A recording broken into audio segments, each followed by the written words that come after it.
Hello दोस्तों, कैसे हैं आप सभी। मैं आशा करता हूं कि आप सभी स्वस्थ एवं सुरक्षित होंगे। चलिए आगे बढ़ते हैं और आज के इस वीडियो सेशन को स्टार्ट करते हैं। आज के इस वीडियो सेशन में हम सभी भारतीय इतिहास के विभिन्न स्रोतों की चर्चा करेंगे। इससे पहले भी इस पे एक वीडियो सेशन आ चुका है जिसमें कि हम लोगों ने पुरातात्विक स्रोतों की चर्चा की है, जिसमें हमने एक्सकेवेशन, खुदाई, एक्सप्लोरेशन, खोज, उसके बाद सिक्के, अभिलेखों की चर्चा की है। ठीक है, आज हम आगे उससे डिस्कशन करेंगे जिसमें कि स्मारक वगैरह की चर्चा करेंगे हम। ठीक है, स्मारक के बाद टीलों की चर्चा करेंगे और भी कई सारी बातें हैं जिनकी चर्चा हम आज के इस वीडियो सेशन में करने वाले हैं। ठीक है, चलिए अगली स्लाइड में देखते हैं। अगली स्लाइड में क्या सब बातें लिखी हुई है, इसकी चर्चा हम लोग कर चुके थे। भारतीय इतिहास के स्रोत, मोटा मोटा एक जो क्या कहते हैं ओवरव्यू था, वो हम लोग डिस्कस कर चुके थे। ठीक है, उसके बाद आगे बढ़ते हैं, देखते हैं कहां तक हम लोगों ने डिस्कशन किया था।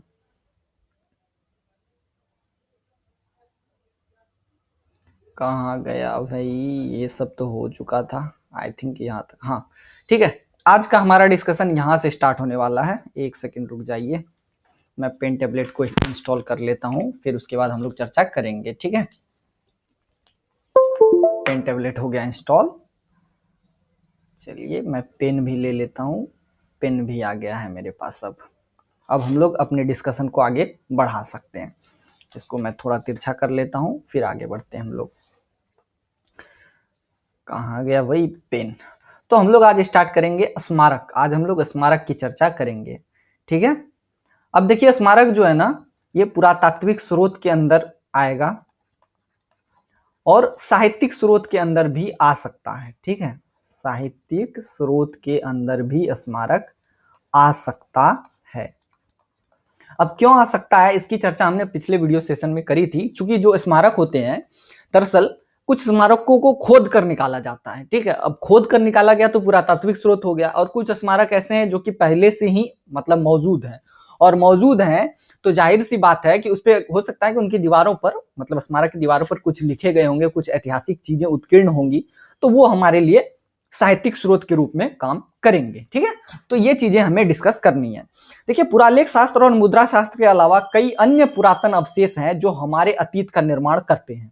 ठीक है, गुप्त काल से लेकर वर्तमान काल तक देश भर में कई सारे मंदिर एवं मूर्तियां हमें प्राप्त हुई है जो कि इतिहास की गवाही देती है। और ये जो मंदिर एवं मूर्तियां हैं या जो स्मारक हैं, ये स्थापत्य कला के विशिष्ट उदाहरण है जो कि इतिहास लेखन में हमारी मदद करते हैं और इतिहास की उपलब्धियों को दर्शाते हैं। क्लियर है। जैसे कि साउथ की ओर अगर हम जाते हैं, भारत के साउथ भाग में जाते हैं, दक्षिणी भाग में जाते हैं, तो वहां पर कई हजारों की संख्या में मंदिर हैं। ठीक है, और वो पुरातन मंदिर है, ऐतिहासिक शासकों द्वारा बनाए गए मंदिर हैं। ठीक है, और वो इतिहास की गवाही देते हैं। वो ऐसी गवाही देते हैं कि भैया देखो, इतिहास में जो शासक हुआ करते थे, उनका कंस्ट्रक्शन जो है, उनके जो निर्माण कार्य है, वो कितने उत्कृष्ट होते थे। ठीक है, तो ये सब चीजें जो है इतिहास के माध्यम से हमें या स्मारकों के माध्यम से हमें समझ में आता है। ठीक है, अब है अजंता और एलोरा जैसी बड़ी गुफाओं की खुदाई पश्चिमी भारत की पहाड़ियों में की गई है, उसमें चैत्य और विहार मिले हैं। अजंता और एलोरा गुफा है। ठीक है, और इसे हम रॉक कट केव्स कहते हैं क्योंकि इन गुफाओं को खोदा, मतलब काट कर बनाया गया है। ठीक है, और वो उसको या खोद कर या काट कर, जो आप समझ लीजिए, और उसमें मतलब कि वो इतिहास लेखन में हमारी बहुत मदद करते हैं क्योंकि जो अजंता की गुफा है वो मूलतः बौद्ध धर्म से संबंधित है, और बौद्ध धर्म के बहुत सारे मंदिर और बहुत सारे भगवान बुद्ध के चित्र वगैरह वहां पर हैं, और वो हमारे लिए एक अवशेष के रूप में काम करते हैं और हमारे लिए इतिहास के गवाह के रूप में काम करते हैं। ठीक उसी तरीके से एलोरा के गुफा की बात करते हैं, इसमें भी, लेकिन ये जो है ना किसी एक विशेष धर्म से संबंधित नहीं है। मूलतः इसमें हिंदू, बौद्ध और भी शायद जैन धर्म की भी कुछ मूर्तियां वगैरह हैं जो कि इतिहास लेखन में हमारी मदद करती हैं। ठीक है, तो एलोरा का कैलाश मंदिर, यही जो एलोरा की गुफा है, इसके अंदर कैलाश मंदिर है। ठीक है, और फिर मामल्लपुरम के रथ मंदिर के पत्थरों को काट कर बनाया गया, मतलब जो एलोरा में जो कैलाश मंदिर है, जिसको भी मैंने कहा रॉक कट कैप्स, पत्थरों को काट कर जो गुफाएं बनाई गई है, तो उसी तरीके से तो रॉक कट कैप्स, तो एलोरा का जो कैलाश मंदिर है, ये रॉक कट कैप्स का एक एग्जाम्पल है और बहुत विशिष्ट एग्जाम्पल है। साथ ही मामल्लपुरम, जिसे हम अभी महाबलीपुरम भी कहते हैं, शायद ये तमिलनाडु में पड़ता है। ठीक है, तो यहाँ पर भी एक रथ मंदिर है और इसके पत्थरों को, मतलब इस मंदिर को पत्थरों से काट कर बनाया गया, मतलब एक सिंगल पत्थर है, ठीक है, उस पूरे पत्थर को काट दिया गया है और पत्थर को काट करके मंदिर का निर्माण कर दिया गया है, ठीक है। और जो मध्ययुगीन कालीन स्मारक हमें मिले हैं उससे हमें शासक वर्ग की भव्यता का एहसास होता है और उनके पास कितने धन थे उसका विवरण हमें मिलता है।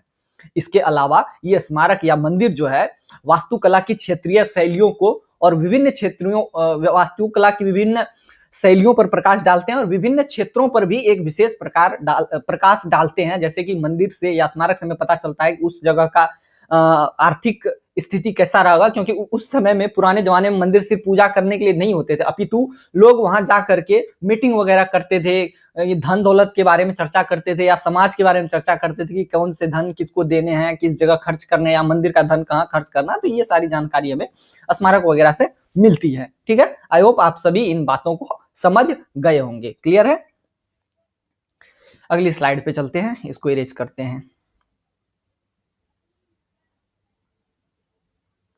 अजंता की गुफा की एक तस्वीर जो है वो आपके स्क्रीन पर दिख रही होगी, आप देख लीजिए, यही है अजंता की गुफा और ये आप लोगों को दिख रहा होगा यहाँ पर, ये इस तरीके से, ये सब रॉक कट केव्स है। देखिए ये पहाड़ है, ठीक है, और इसको काटा गया है, काट करके ये सब मंदिरें बनाई गई हैं। तो कितना उत्कृष्ट एग्जाम्पल है। अभी के समय में शायद इस तरीके से बना पाना संभव ना हो, क्योंकि मतलब उतनी टेक्नोलॉजी हमारे पास शायद अभी नहीं है, लेकिन पूर्व में इतिहास में ऐसी टेक्नोलॉजी, ऐसी पद्धति, ऐसी प्रौद्योगिकी थी जिसके माध्यम से एक सिंगल पत्थर को काटकर मंदिरों का निर्माण किया गया है, ठीक है। आगे बढ़ते हैं। उसके बाद अगली स्लाइड में है एलोरा की गुफा। एलोरा की गुफा की एक तस्वीर आपके सामने है, देखिए ये भी रॉक कट केव्स है, ठीक है, और देख लीजिए ये कितना उत्कृष्ट एग्जाम्पल है। देखिए ये हाथी वगैरह पत्थरों को काटकर बनाए गए हैं। आजकल तो कंस्ट्रक्शन करते हैं, ईंट जोड़ते हैं तो सही से ईंट नहीं जोड़ा जाता है। और देखिए यहाँ पर कितना बेस्ट एग्जाम्पल पेश किया गया है, यहाँ पर आप लोग देख सकते हैं। ये देखिए हाथी की तस्वीर बनाई हुई है। दैट्स अ मार्वेलस एग्जाम्पल, मतलब बहुत ही बेहतरीन एग्जाम्पल है एलोरा की गुफा। तो आई होप आप लोग इन सभी बातों को समझ गए होंगे, ठीक है। आगे बढ़ते हैं। यह है मामल्लपुरम का रथ मंदिर, जिसे महाबलीपुरम का रथ मंदिर कहते हैं। अभी वर्तमान में शायद इसका नाम महाबलीपुरम है। देखिए ये रथ मंदिर है, यहाँ देखिए रथ में पहिए लगे हैं, ठीक है, ये भी पहिए लगे हैं। देखिए ये रॉक कट का एग्जाम्पल है, पत्थरों को काट कर ये मंदिर बनाया गया है। आपको लगता है कि ये पत्थर को काट करके बनाया जा सकता है? देखिए कितना विशिष्ट एग्जाम्पल है, कितना उत्कृष्ट एग्जाम्पल है। ये देखिए ये उसी का एग्जाम्पल है, ठीक है। क्लियर है? चलिए अगली स्लाइड में चलते हैं।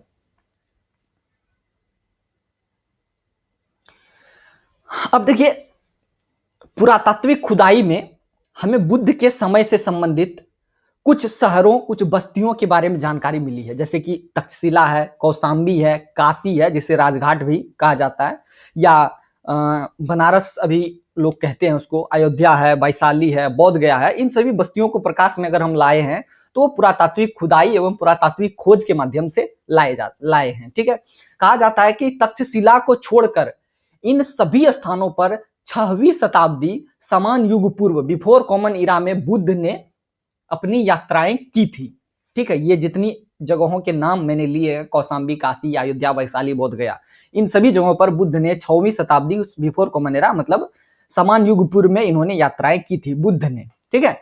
पुरातात्विक स्रोत प्राचीन भारत के रहस्यों और जटिलताओं को उजागर करते हुए अतीत की एक खिड़की प्रदान करते हैं, जिसके माध्यम से हम इतिहास लेखन में मदद पाते हैं, ठीक है। उत्खनन स्थल, शिलालेख, सिक्के, कलाकृति, मूर्तियां, गुफा, चित्र, साहित्यिक ग्रंथ, मानव अवशेष और प्राकृतिक अवशेष सामूहिक रूप से उपमहाद्वीप की समृद्ध सांस्कृतिक विरासत की हमारी समझ को और विकसित करते हैं। मतलब जो भी चीजें हमें प्राप्त हुई हैं, चाहे वो शिलालेख हो, उत्खनन स्थल से कुछ प्राप्त हुआ हो, कोई स्मारक मिला हो, कोई सिक्के मिले हो, कोई कलाकृति मिली हो, कोई मूर्ति मिली हो, इन सभी के माध्यम से हम ऐतिहासिक संस्कृति को जानते हैं, भारतीय ऐतिहासिक संस्कृति के महत्व को जानते हैं और ये जानते हैं कि हमारी भारतीय ऐतिहासिक संस्कृति कितनी विकसित थी।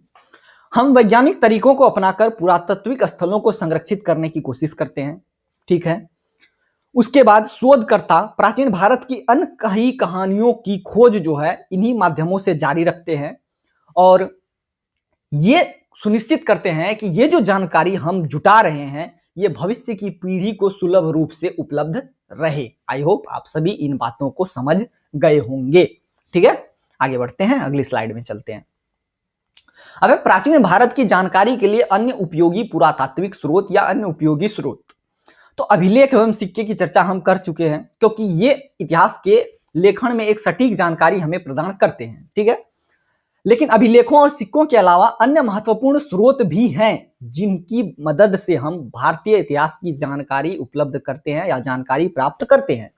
इन स्रोतों में इमारत है, मंदिर है, मूर्तियां हैं, मिट्टी से बने बर्तन है जिसे मृदभांड भी कहते हैं, चित्रकला वगैरह भी प्रमुख है। कुछ मंदिरों में आप पाएंगे कि मतलब दीवारों पर चित्रकलाएं की गई हैं। ठीक है, और अलग अलग पिक्चर्स को दर्शाया गया है, वो भी इतिहास की गवाही हमें देते हैं। ठीक है, प्राचीन भारत की जानकारी के संबंध में स्मारक हमारे लिए बहुत महत्वपूर्ण है, जिसकी चर्चा हम कर चुके हैं। इन स्मारकों को भी दो भागों में बांटा गया। अभी तो हमने ऊपर में स्मारक की चर्चा की, एलोरा की गुफाओं की चर्चा की, अजंता की गुफाओं की चर्चा की, मामल्लपुरम के रथ मंदिर की चर्चा की। ठीक है, तो अभी मैंने आपको ये नहीं बताया कि स्मारकों को कितने भागों में बांटा गया। तो कुल मिलाकर के स्मारकों को दो भागों में बांटा गया है, देसी और विदेशी स्मारक। देसी स्मारक की अगर हम बात करें तो जैसे हड़प्पा, मोहनजोदड़ो में जो स्मारक प्राप्त हुए, जैसे मोहनजोदड़ो से ग्रेट ग्रेनरी मिला है। ठीक है, नहीं सॉरी, ग्रेट बाथ मिला है शायद, और ग्रेट ग्रेनरी भी मिला है शायद। तो फिर नालंदा विश्वविद्यालय वगैरह स्मारक जो है ये सब मिले हैं। तो ये सब क्या है, देसी स्मारकों के एग्जाम्पल्स हैं। ठीक है, उसके बाद अगर हम विदेशी स्मारकों की बात करें तो कंबोडिया का अंकोरवाट मंदिर, इंडोनेशिया में जावा का बारोबदर मंदिर शायद कहते हैं इसको, बारोबदुर मंदिर। ठीक है, तथा बाली से प्राप्त मूर्तियां हैं। ये जो कंबोडिया का अंकोरवाट मंदिर है दोस्तों, ये बहुत महत्वपूर्ण मंदिर है। ऐसा माना जाता है कि यह हिंदू धर्म का एक समय का सबसे बड़ा मंदिर हुआ करता था विश्व में। काफी बहुत बड़े एकड़ में फैला हुआ है। इसकी एक तस्वीर मैं आपको भी आगे दिखाऊंगा। ठीक है, तो इस तरीके से ये सभी विदेशी इमारतों के एग्जाम्पल्स है जो कि हमारे भारतीय इतिहास की गवाही प्रस्तुत करते हैं। ठीक है, बोर्नियो के मकरान से कुछ मूर्तियां प्राप्त हुई है जिन पर कुछ तिथियां भी अंकित है। यह तिथियां कालक्रम को स्पष्ट करने में काफी उपयोगी है। मतलब एक इतिहास का एक सीक्वेंस बताती है कि ये घटना इस समय घटित हुई, ये घटना इस समय घटित हुई, ये घटना इस समय घटित हुई। इन स्रोतों से प्राचीन काल की वास्तुकला शैली के संबंध में महत्वपूर्ण जानकारी हमें प्राप्त होती है। क्लियर है, ये वाली स्लाइड आप लोग समझ गए होंगे। देखिए, यही है कंबोडिया का अंकोरवाट मंदिर। कितना खूबसूरत है और कितना स्पष्ट रूप से मैंने इसको दिखाने की कोशिश की है। ठीक है, आई होप आपको ये अच्छा लगा होगा ये मंदिर देख करके। एक समय में ये हिंदू धर्म का काफी प्रचलित मंदिर हुआ करता था, लेकिन शायद अभी इस पे बौद्ध धर्म, चूंकि कंबोडिया वगैरह में बौद्ध धर्म का प्रचलन हो गया, तो शायद यहाँ पर अब बौद्ध धर्म का ये मंदिर कन्वर्ट हो चुका है बौद्ध धर्म में शायद। ठीक है, इंडोनेशिया का जावा का बोरोबुदुर मंदिर, यही है आपके सामने। देखिए कितना विशिष्ट एग्जाम्पल है मंदिर, स्मारक का कितना विशिष्ट एग्जाम्पल है, ये आप लोग देख सकते हैं। ठीक है, अब भारत में कई धर्मों का उद्भव और विकास हुआ। ठीक है, भारत में कई धर्म बने बिगड़े, जैसे बौद्ध धर्म, जैन धर्म, इसकी उत्पत्ति कहाँ हुई? भारत में हुई है। हिंदू धर्म की उत्पत्ति भी भारत में हुई है। तो इन सभी धर्मों के विकास के होने के कारण यहाँ पर काफी सारी धार्मिक मूर्तियां प्रचलन में रही हैं। ठीक है, तो ये धार्मिक मूर्तियां जो है इतिहास का गवाह बन करके हमारे सामने आती हैं। मूर्तियां प्राचीन काल की धार्मिक व्यवस्था, संस्कृति एवं कला के बारे में हमें बहुमूल्य जानकारी प्रदान करते हैं। प्राचीन भारत में सारनाथ, भरहूत, बोधगया और अमरावती मूर्ति कला के मुख्य केंद्र थे। इसकी चर्चा हम करेंगे आर्ट एंड कल्चर की जब हम पढ़ाई करेंगे। ठीक है, कला एवं संस्कृति की जब हम पढ़ाई करेंगे तो हम जानेंगे कि विभिन्न मूर्ति कला के केंद्र कौन कौन से थे, मूर्ति कला की शैली कौन कौन सी थी, जैसे गांधार कला शैली, मथुरा शैली, उसके बाद मंदिर बनाने की शैली कौन कौन सी थी, द्रविड़ शैली, नागर शैली, बैसर शैली, इन सभी की चर्चा हम आगे करेंगे। ठीक है, लेकिन अभी केवल इतना जानिए कि प्राचीन भारत में जो सारनाथ, भरहूत, बोधगया और अमरावती जो है, ये सभी मूर्ति कला के मुख्य केंद्र थे, जहां पर मूर्ति बनाया जाता था और मूर्ति कला से संबंधित बातें सिखाई जाती थी। और विभिन्न मूर्ति कला शैलियों में गांधार कला और मथुरा कला प्रमुख थी। गांधार शैली की मूर्तियां बनती थी और मथुरा शैली की मूर्तियां बनती थी। ठीक है, इसके बारे में भी हम आर्ट एंड कल्चर में एक विस्तार पूर्वक डिस्कशन करेंगे। फिलहाल के लिए बस एक शॉर्टकट में जान लीजिए कि ये दो मुख्य तरीके की शैलियों में मूर्तियों का निर्माण होता था, जो कि इतिहास लेखन में हमारी मदद करते हैं। मृदभांड का प्रकार समय समय के साथ परिवर्तित होता गया। सिंधु घाटी सभ्यता में लाल मृदभांड मिले हैं, उत्तर वैदिक काल में चित्रित घूसर मृदभांड मिले हैं, जबकि मौर्य काल में पॉलिश किए हुए काले मृदभांड मिले हैं। मृदभांड के प्रकार व रूप में नवीनता व प्रगति अलग अलग समय काल को प्रदर्शित करती है। मृदभांड क्या होता है दोस्तों? मिट्टी के बने बर्तन को हम लोग मृदभांड कहते हैं। ठीक है, मिट्टी के जो बर्तन होते हैं जो मिट्टी से बनते हैं उसे हम मृदभांड कहते हैं। आई होप ये क्लियर हो गया। अब देखिए मृदभांड जो है वो समय के साथ साथ अलग अलग रंगों में हमें देखने को मिले हैं। जब खुदाई करके जो हमें मतलब कि मिट्टी के बर्तन प्राप्त हुए हैं तो वो समय के साथ साथ हमें चेंज के रूप में मिले। जैसे कि सबसे पहले जब सिंधु घाटी सभ्यता में से जो मृदभांड हमें मिला है वो लाल कलर का मिला है। ठीक है, लाल रंग के मृदभांड मिले हैं। जबकि जब हम थोड़ा और आगे बढ़ते हैं तो जब उत्तर वैदिक काल मतलब कि सिंधु घाटी सभ्यता के बाद जब वैदिक काल आया, वैदिक काल के बाद जब उत्तर वैदिक काल आया तो उत्तर वैदिक काल में हमें जो है ना कैसे मृदभांड मिले हैं, चित्रित घूसर मृदभांड मिले हैं। जबकि मौर्य काल की बात करते हैं, ठीक है, वैदिक काल के बाद उत्तर वैदिक काल के बाद मौर्य काल ही आया, तो मौर्य काल में काले पॉलिश किए हुए मृदभांड मिले हैं, मतलब काले पॉलिश किए हुए मिट्टी के बर्तन मिले हैं। ठीक है, तो मृदभांड में जैसे जैसे चेंजेज आए हैं तो वैसे वैसे हमें पता चला है कि समय में भी चेंजेज आए हैं। ठीक है, तो क्लियर है। चित्रकला से प्राचीन काल के समाज व व्यवस्थाओं के बारे में हमें विविध जानकारी प्राप्त होती है। चित्रों के माध्यम से प्राचीन समय के लोगों के जीवन, संस्कृति तथा कला की जानकारी हमें प्राप्त होती है। मध्य प्रदेश में स्थित भीम बेटिका की गुफाओं के चित्र से प्राचीन काल की सांस्कृतिक विविधताओं का आभास होता है। इसकी चर्चा मैंने शायद पहले भी की थी कि मध्य प्रदेश में एक नर्मदा घाटी के आसपास में एक गुफा है जिसे हम भीम बेटिका गुफा कहते हैं, तो वहां से चित्र मिले हैं। ठीक है, और वो चित्र जो है हमारे सांस्कृतिक विविधता के बारे में हमें जानकारी प्रदान करते हैं। ठीक है, और ये जो भीमबेटका की गुफा है ना, इसकी जो तस्वीरें हैं वो मैं आपको जरूर दिखाऊंगा। ये इस वाली स्लाइड में मैं शायद लगाना भूल गया हूँ। ठीक है, I am really very very sorry for this. लेकिन जब मैं भारत में प्रागैतिहासिक संस्कृतियों की चर्चा करूंगा, पुरा पाषाण काल, नव पाषाण काल और मध्य पुरा पाषाण काल, इन सभी की जब चर्चा करूंगा तो उस समय मैं भीमबेटका कैब के कुछ तस्वीरों को आप लोगों के सामने पेश करूंगा। ठीक है, क्योंकि भीमबेटका कैब जो है, भीमबेटका की जो गुफाएं हैं वो प्रागैतिहासिक संस्कृतियों के लिए एक बहुत अच्छा एग्जाम्पल है। उसमें ऐसी ऐसी तस्वीरें मतलब मिली हैं जो कि इतिहास की बहुत अच्छी गवाही प्रस्तुत करते हैं। ठीक है, तो ये वाली स्लाइड क्लियर हुई। अगली स्लाइड में चलते हैं। यही है मृदभांड, मिट्टी के बने बर्तन। देखिए कितनी अच्छी पॉलिश की गई है। ठीक है, कितना बेहतरीन और उत्कृष्ट नमूना है। सोचिए अभी के समय में ऐसा बनाना शायद ही पॉसिबल हो, लेकिन सोच लीजिए कि इतिहास में कैसे इसको बनाया जाता रहा होगा। अब देखिए, अब टीले की बात करते हैं। सतह पर गोल गंबदों वाले टीले। टीले जो है पिछली सभ्यताओं की गतिविधियों की झलकियां पेश करते हैं, जो महान सांस्कृतिक उपलब्धियों के संकेत को हमें दिखाते हैं। देश भर में बिखरे हुए दफन अवशेष इन्हीं ऐतिहासिक अवशेषों के प्रमुख भाग हैं। मतलब ये जो टीले होते हैं, इस टीलों के अंदर क्या होते हैं कि ऐतिहासिक अवशेषों को रखा जाता है। ठीक है, और ये हमारे लिए इतिहास के एक महत्वपूर्ण स्रोत है। जैसे कि बुद्ध की मृत्यु हुई तो उनकी हड्डियों को विभिन्न जगहों पर रखा गया। ठीक है, और उन टीलों को स्तूप कहा गया। जगह पर रख करके उसके ऊपर मिट्टी दे दिया गया और मिट्टी दे करके स्तूप बना दिया गया। ठीक है, स्तूप जैसा बना दिया गया, गोल गुंबद सा। तो ये टीले का एक बहुत अच्छा एग्जाम्पल पेश करते हैं। ठीक है, और विभिन्न प्रकार के टीले जो है एक ही संस्कृति, बहुसंस्कृति और विभिन्न प्रमुख और छोटी मोटी संस्कृतियों के बारे में हमें जानकारी प्रदान करते हैं। जैसे कि अभी मैंने आपको बुद्ध वाला एग्जाम्पल दिया। उत्खनन, ये वाला लाइन बेकार में यहां पर आ गया। ठीक है, ये लाइन फालतू की लाइन है, ये यहाँ की लाइन है ही नहीं दरअसल। ठीक है, सॉरी, इसको इरेज कर लीजिएगा। मैं स्लाइड जब आप लोगों को शिक्षा मैटर्स चैनल पे उपलब्ध कराऊंगा तो उस टाइम मैं इसको ठीक कर दूंगा। ठीक है, इसको इरेज कर लीजिएगा। चलिए खंडर की बात करते हैं। तो खंडर जो होते हैं वो जीर्ण शीर्ण या क्षयग्रस्त इमारतों को कहते हैं या शहर के अवशेषों को कहते हैं, जो कि हमें अतीत की प्रचलित जानकारियां प्राप्त कर देते हैं। अतीत के बारे में हमें प्रचलित सामाजिक, आर्थिक और धार्मिक स्थितियों के बारे में हमें ज्ञान देते हैं, हमें उसके बारे में बतलाते हैं। ठीक है, तो खंडर जैसे कि भीमबेटका की गुफाएं, वो भी एक तरीके से खंडर ही हुआ, या मोहनजोदड़ो, ये इसे जो ग्रेट बाथ मिला है ये खंडर ही हुआ, या फिर अन्य मंदिर जो कि टूट फूट गए हैं। ठीक है, जैसे कहा जाता है कि गुजरात में शायद कोई एक मंदिर है जिसे कई बार तोड़ा गया और कई बार बनाया गया। ठीक है, तो वो खंडर है। दिल्ली में भी ऐसे कई एग्जाम्पल्स हैं जैसे कि जिनमें कि मंदिरों को तोड़कर मस्जिद वगैरह बनाए गए हैं, तो वो भी क्या है, खंडर के एग्जाम्पल्स हैं। ठीक है, तो आई होप ये सारी बातें क्लियर हो गई होंगी। चलिए इस स्लाइड को इरेज करते हैं, अगली स्लाइड में चलते हैं। इसको हटा देता हूं। क्या हुआ भाई, ये इरेज क्यों नहीं हो रहा?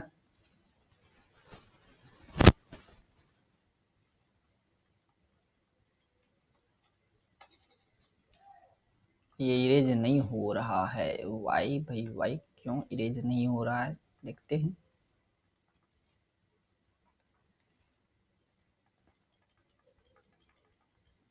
क्या हो गया इसको?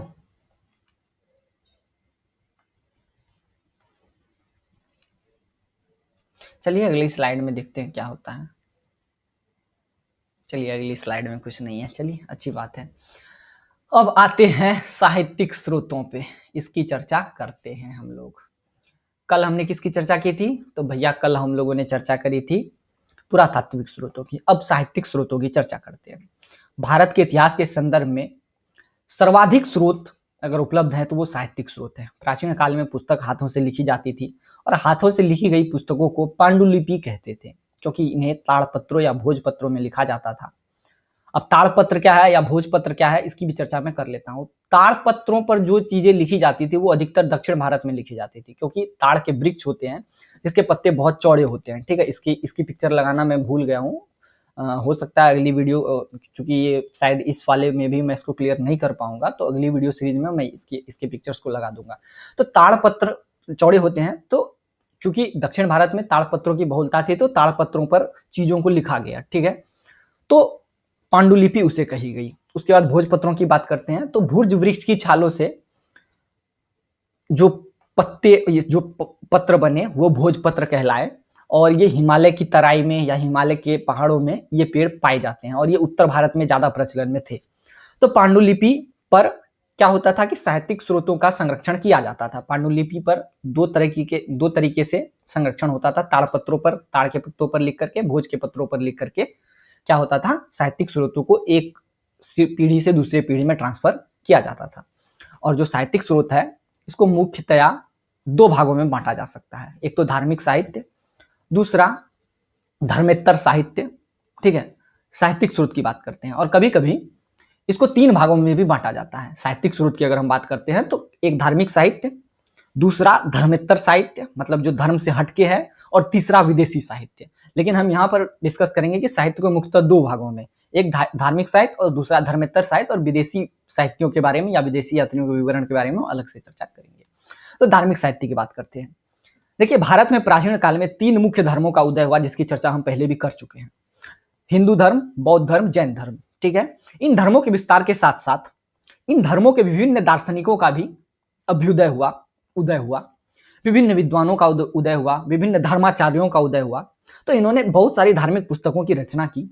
ठीक है, और इन रचनाओं में प्राचीन भारत में समाज कैसा था उसकी उसकी विवेचना की, संस्कृति कैसी थी, स्थापत्य कला कैसी थी, लोगों की जीवन शैली कैसी थी, अर्थव्यवस्था आदि कैसी थी, इन सभी की जानकारी इन लोगों ने अपने पुस्तकों में दी है। ठीक है, तो धार्मिक साहित्य की प्रमुख जो रचनाएं हैं वो निम्नलिखित है। सबसे पहले तो धार्मिक साहित्य में अगर हम बात करें तो सबसे पहले जो धर्म फला फूला भारत में, भारतीय उपमहाद्वीप में, वो हिंदू धर्म था। तो सबसे पहले हम हिंदू धर्म से संबंधित साहित्यों की बात करते हैं। तो हिंदू धर्म विश्व का सबसे प्राचीनतम धर्म माना जाता है। ठीक है, प्राचीन भारत में इसका उदय होने से प्राचीन भारतीय समाज की विस्तृत जानकारी हिंदू धर्म से संबंधित पुस्तकों में हमें देखने को मिलती है। हिंदू धर्म के अनेक ग्रंथ हैं। ठीक है, बहुत सारे पुस्तक हैं, बहुत सारे महाकाव्य हैं। ठीक है, और इनमें से जो कुछ रचनाएं हैं वो इस प्रकार से हैं। वेद है, वेदांग है, उपनिषद है, स्मृति है, पुराण है, रामायण है, महाभारत है। तो इसमें से जो है ना सबसे प्राचीन अगर कुछ है तो वो है ऋग्वेद। ठीक है, और इन धार्मिक ग्रंथों की रचना की बात करें हम तो इसके बारे में परफेक्टली नहीं कहा जा सकता है कि इसको किसने लिखा है, लेकिन कुछ लोगों का मानना है कि ऋग्वेद को महर्षि वेदव्यास जी ने लिखा है, लेकिन कुछ इतिहासकारों का मानना है कि नहीं, इसको वेदव्यास जी ने नहीं लिखा, अपितु कई सारे लेखकों ने मिलकर लिखा है। ठीक है, तो ये सब हमारे डिस्कशन का पॉइंट नहीं है, क्योंकि अगर हम इतने सारे लंबे चीजों को डिस्कस करने लगे तो ये बहुत लंबा हो जाएगा। ठीक है, फिर सीधे मुद्दे पर आते हैं। तो ये सभी धार्मिक ग्रंथ जो है ना प्राचीन भारत की राज व्यवस्था, धर्म, संस्कृति और सामाजिक व्यवस्था की विस्तृत जानकारी हमें प्रदान करते हैं। क्लियर है? आगे चलते हैं अगली स्लाइड में।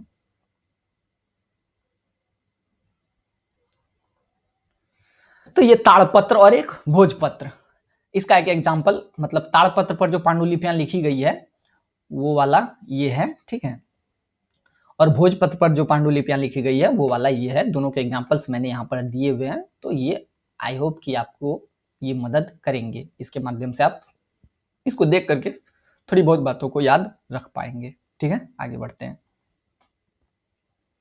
अरे भाई क्या हुआ, चलिए सबसे पहले वेद की बात करते हैं। हिंदू धर्म में वेद अति महत्वपूर्ण है, ठीक है, क्योंकि सबसे प्राचीनतम वेद है और सबसे प्राचीन वेद में ऋग्वेद है। वेदों की संख्या कुल 4 है। ये सब पॉइंट्स फैक्चुअल पॉइंट्स है जिसको आप याद रख सकते हैं। ये पेन कैसा है भाई, ये नहीं, ये बहुत मोटा हो गया। इस पेन को लेता हूं मैं और इसकी ब्रश को पतली कर देता हूं और ये सब को इरेज करके। चलिए, वेदों की संख्या जो है ना वो कुल 4 है। ये फिर भी मोटा है, इसको देखते हैं ट्राई करके। ऋग्वेद, यजुर्वेद, सामवेद और अथर्ववेद, ये कुल 4 वेद हैं। ठीक है, ऋग्वेद विश्व की सबसे प्राचीन पुस्तकों में से एक है। इसकी रचना लगभग 1500 से 1000 ईसा पूर्व के समय काल में की गई और हम ऋग्वेद काल की एक अलग से चर्चा करेंगे। ठीक है, मतलब एक अलग वीडियो डिस्कशन हम करेंगे ऋग्वैदिक काल की, क्योंकि ऋग्वैदिक काल को 2 भागों में बांटा गया, पूर्ववर्ती ऋग्वैदिक काल और उत्तरवर्ती ऋग्वैदिक काल। ठीक है, इसमें भी बहुत सारी चीजें हुई हैं। आर्यन इन्वेजन, मतलब आर्य भारत आए और सिंधु घाटी सभ्यता का विनाश हुआ, युद्ध हुआ, ये सारी चीजें जो है हम लोग डिस्कस करेंगे। लेकिन अभी फिलहाल इतना जानते हैं कि जो ऋग्वेद है इसकी रचना लगभग 1500 से 1000 ईस्वी के आसपास, ईसा पूर्व के आसपास हुई। ठीक है, जबकि यजुर्वेद, सामवेद तथा अथर्ववेद की रचना लगभग 1000 से 500 ईसा पूर्व के समय काल में की गई। ऋग्वेद में देवताओं की स्तुतियां हैं। ठीक है, ऋग्वेद जो है उसमें देवी देवताओं की स्तुतियां हैं, उसमें 1028 सूक्त देवी देवताओं के लिए लिखे गए हैं।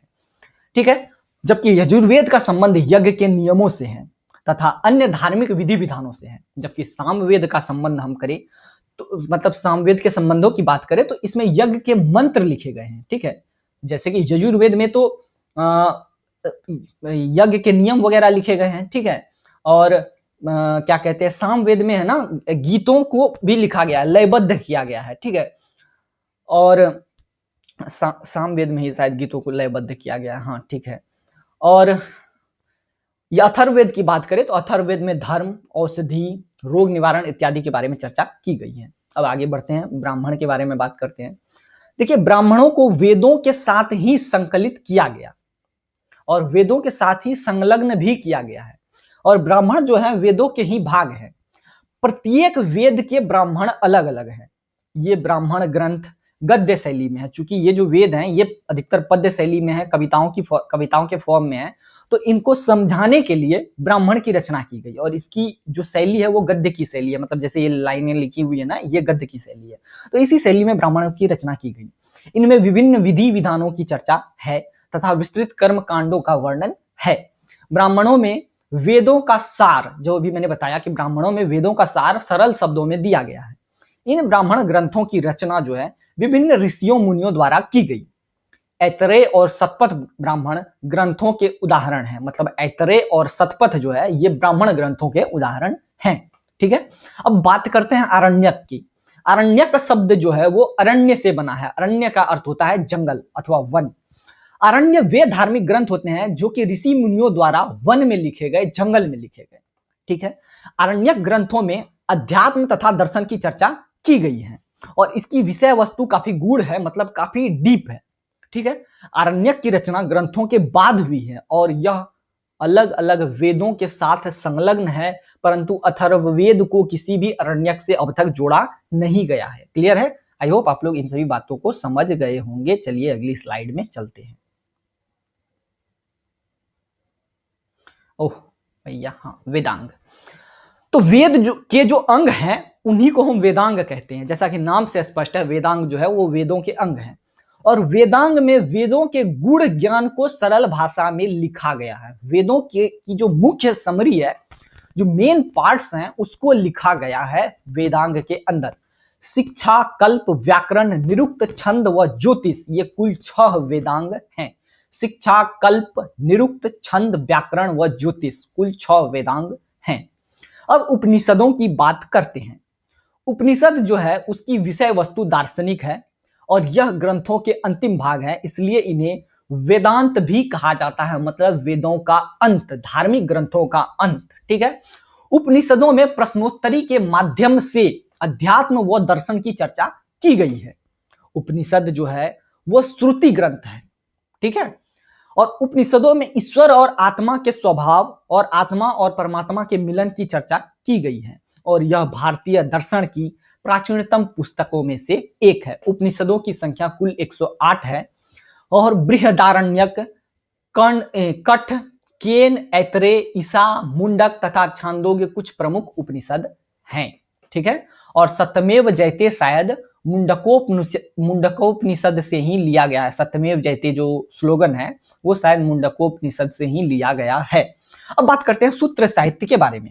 ये जो सूत्र साहित्य होते हैं दोस्तों, इनका संबंध मनुष्य के व्यवहार से होता है। इसमें लिखा गया है कि मनुष्य को कैसे व्यवहार करना चाहिए, मनुष्य को किन किन अवस्थाओं से गुजरना चाहिए, मनुष्य के विभिन्न कर्तव्य कौन से, जैसे कि वर्णाश्रम व्यवस्था, फिर ब्रह्मचर्य, वानप्रस्थ, ये सभी चीजों की चर्चा सूत्र साहित्य के अंदर की गई है।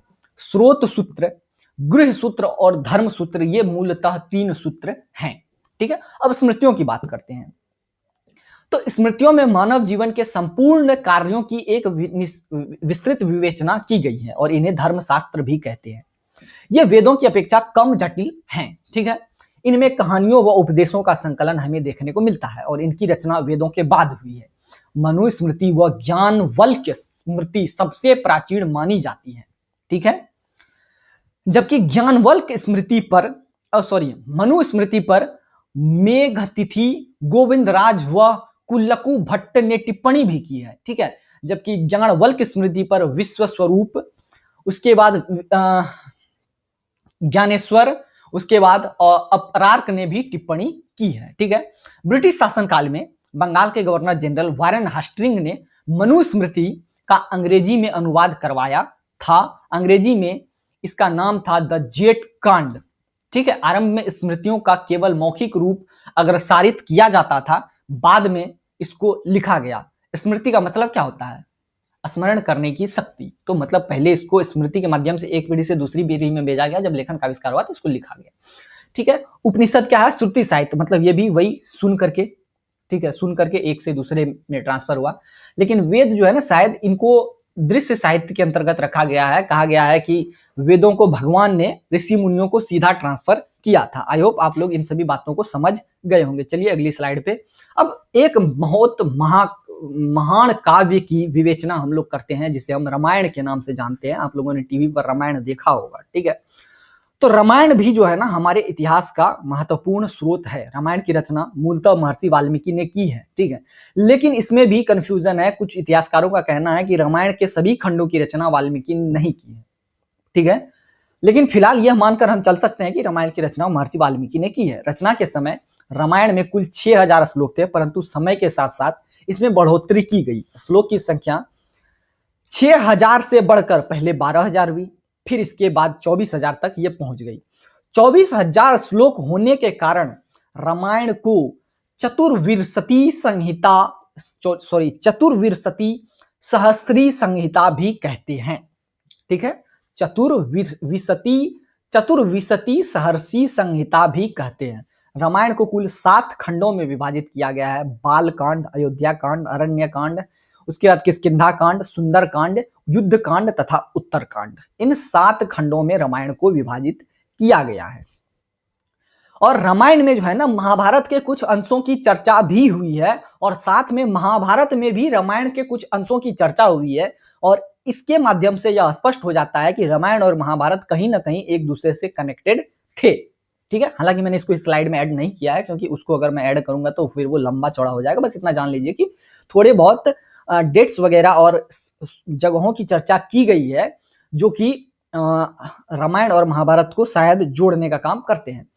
और रामायण के भी कई संस्करण उपलब्ध हैं दोस्तों, उसकी चर्चा मैंने यहाँ नहीं की है क्योंकि वीडियो लंबा हो जाता है। जैसे कि तमिल में भी रामायण लिखा गया है कम्बन के द्वारा, फिर उसके बाद उत्तर पूर्व में भी रामायण लिखा गया है। रामायण के जैन पौमचर्यू नाम से शायद रामायण का जैन संस्करण भी उपलब्ध है, जिसमें यह बताया गया है कि रावण का वध जो है वो लक्ष्मण ने किया था और राम जो है वो अहिंसा के पुजारी थे, क्योंकि जैन धर्म में अहिंसा को सबसे ऊपर माना गया है। ठीक है, तो इस वजह से रामायण का जैन जो संस्करण है पौमचर्यू, उसमें लक्ष्मण को बताया गया है कि उसने रावण की हत्या की। ठीक है, तो इस तरीके से रामायण के कई संस्करण उपलब्ध है। अब बात करते हैं हम लोग महाभारत के बारे में।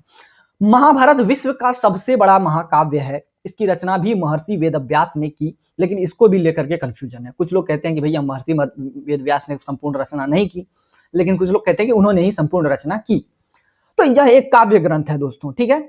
इसे पंचम वेद भी कहा जाता है और यह प्रसिद्ध यूनानी ग्रंथ इलियड और ओडिसी की तुलना में काफी बड़ा है। इलियड और ओडिसी नाम से प्रसिद्ध यूनानी ग्रंथ है, उसकी तुलना में भी ये बड़ा है।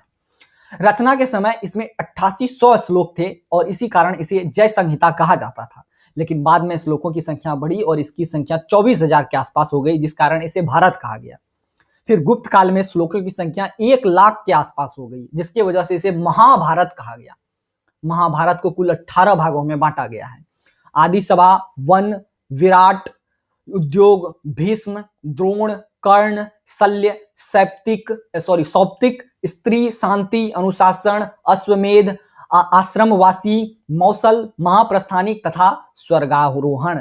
ठीक है। महाभारत में न्याय, शिक्षा, चिकित्सा, ज्योतिष, नीति, योग, शिल्प व खगोल विद्या इत्यादि का विस्तार से वर्णन भी किया गया है।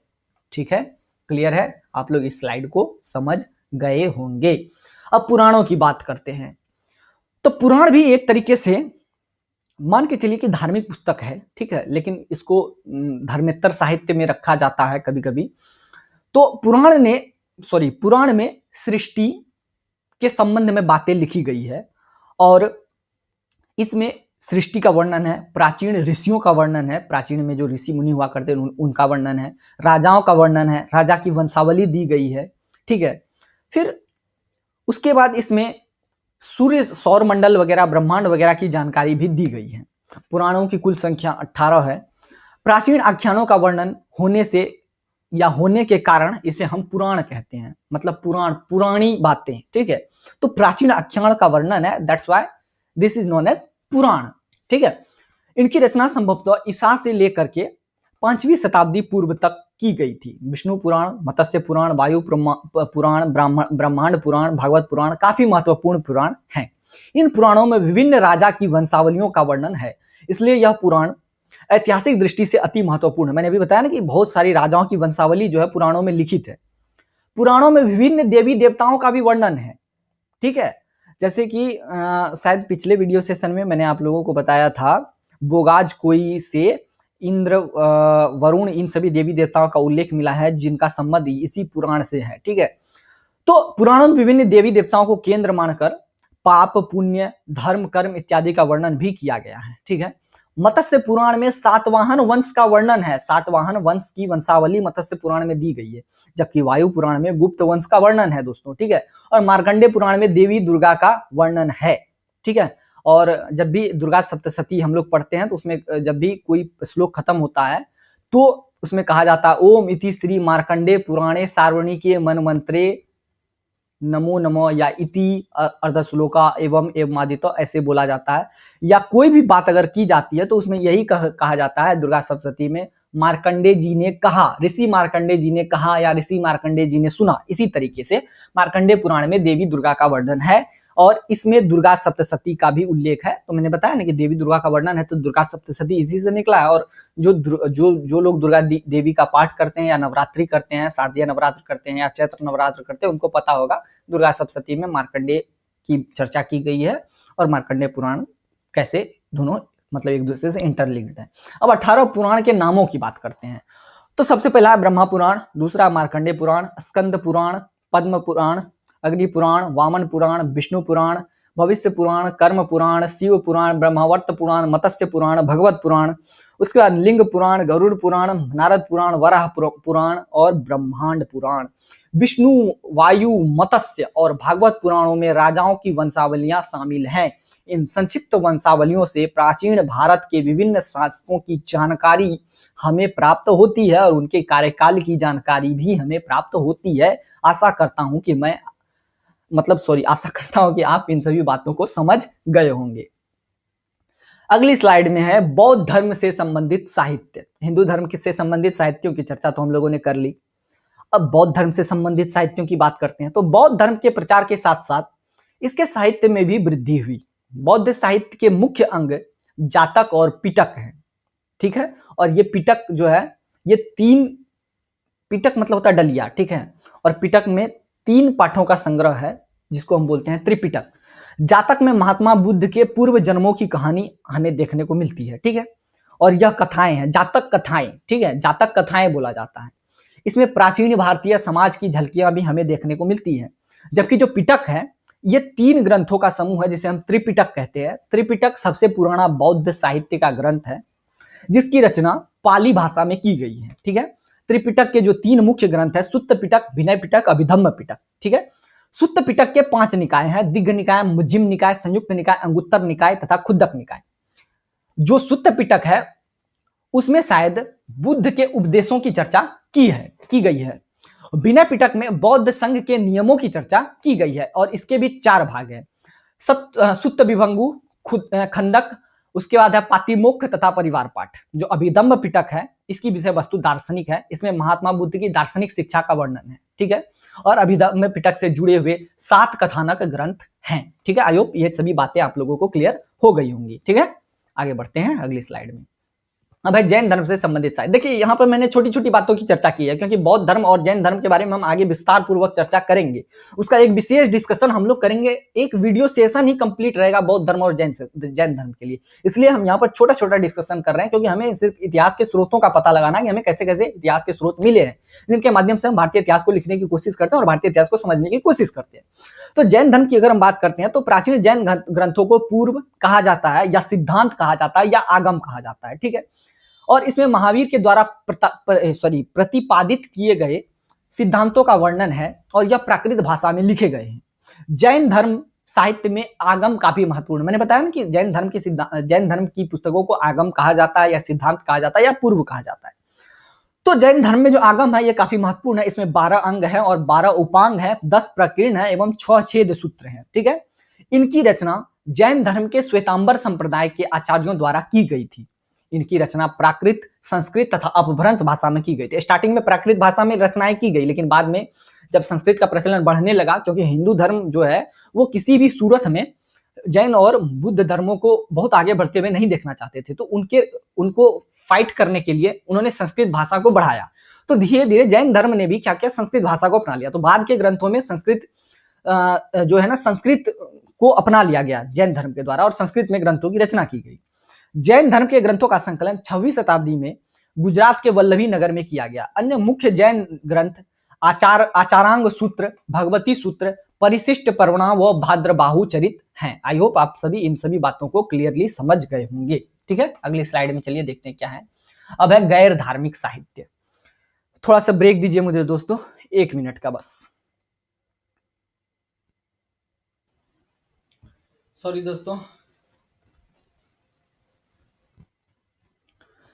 दोस्तों, मैं थोड़ा पानी पीने चला गया था, दैट्स वाई मतलब मैंने 1 मिनट का समय मांगा था क्योंकि मुझे प्यास लग गई थी और पंखा बंद करके फैन को ऑफ करके वीडियो रिकॉर्ड करना पड़ता है, तो थोड़ी गर्मी लगती है तो थोड़ी दिक्कत होती है, इसी वजह से मैं बाहर गया था। खैर चलिए डिस्कशन पे आते हैं। तो अब गैर धार्मिक साहित्यों की चर्चा करते हैं या जिसे हम धर्मेत्तर साहित्य कहते हैं। धर्म के अलावा अन्य कई साहित्य ऐसे हैं जो कि हमारे इतिहास लेखन में हमारी मदद करते हैं। इसमें ऐतिहासिक पुस्तकें हैं, किसी की जीवनी है, यात्रा वृत्तांत है या कोई वृत्तांत इत्यादि है, वो सभी शामिल हैं। गैर धार्मिक साहित्य में हमें विद्वानों व कूटनीतिज्ञों की रचनाएं देखने को मिलती है, ठीक है। यह साहित्य अपेक्षाकृत ज्यादा सटीक है क्योंकि इसमें हमें सीधा सीधा इतिहास मिलता है। इससे हमें प्राचीन राज्यों की विद्यमान राज्य व्यवस्था, अर्थव्यवस्था, लोगों की जीवन शैली तथा तत्कालीन समाज के बारे में उपयोगी जानकारी मिलती है। 6वीं शताब्दी में पाणिनि की एक प्रसिद्ध रचना थी जिसे हम अष्टाध्यायी के नाम से जानते हैं और यह एक संस्कृत व्याकरण है। इसमें उन्होंने 5वीं शताब्दी ईसा पूर्व के समाज पर एक विस्तृत प्रकाश डाला है, ठीक है। उसी तरीके से मौर्य काल में कौटिल्य की पुस्तक अर्थशास्त्र थी जिसने मौर्य काल के शासन व्यवस्था पर सटीक प्रकाश डाला है। इसी तरीके से विशाखा दत्त द्वारा रचित मुद्रा राक्षस में मुद्रा राक्षस है, फिर सोमदेव द्वारा रचित कथा सरित सागर है, शायद कथा सरित सागर है, फिर तथा क्षेमेत्र द्वारा रचित बृहत कथा मंजरी है। इन सभी से हमें मौर्य काल के बारे में जानकारी मिलती है, ठीक है। इन पुस्तकों में तत्कालीन धार्मिक, आर्थिक व सामाजिक व्यवस्था के सभी पहलुओं की जानकारी जो है वो लिखी हुई रहती है और उससे हमें इतिहास का पता चलता है। क्लियर है, ये वाली स्लाइड आप लोग समझ गए होंगे। अब देखिए, पतंजलि द्वारा रचित महाभाष्य तथा कालिदास द्वारा रचित मालविकाग्निमित्रम से हमें शुंग वंश के इतिहास की जानकारी मिलती है। शूद्रक द्वारा रचित मृच्छकटिकम तथा दंडी द्वारा रचित 10 कुमार चरित से हमें गुप्त काल की सामाजिक व्यवस्था की जानकारी मिलती है।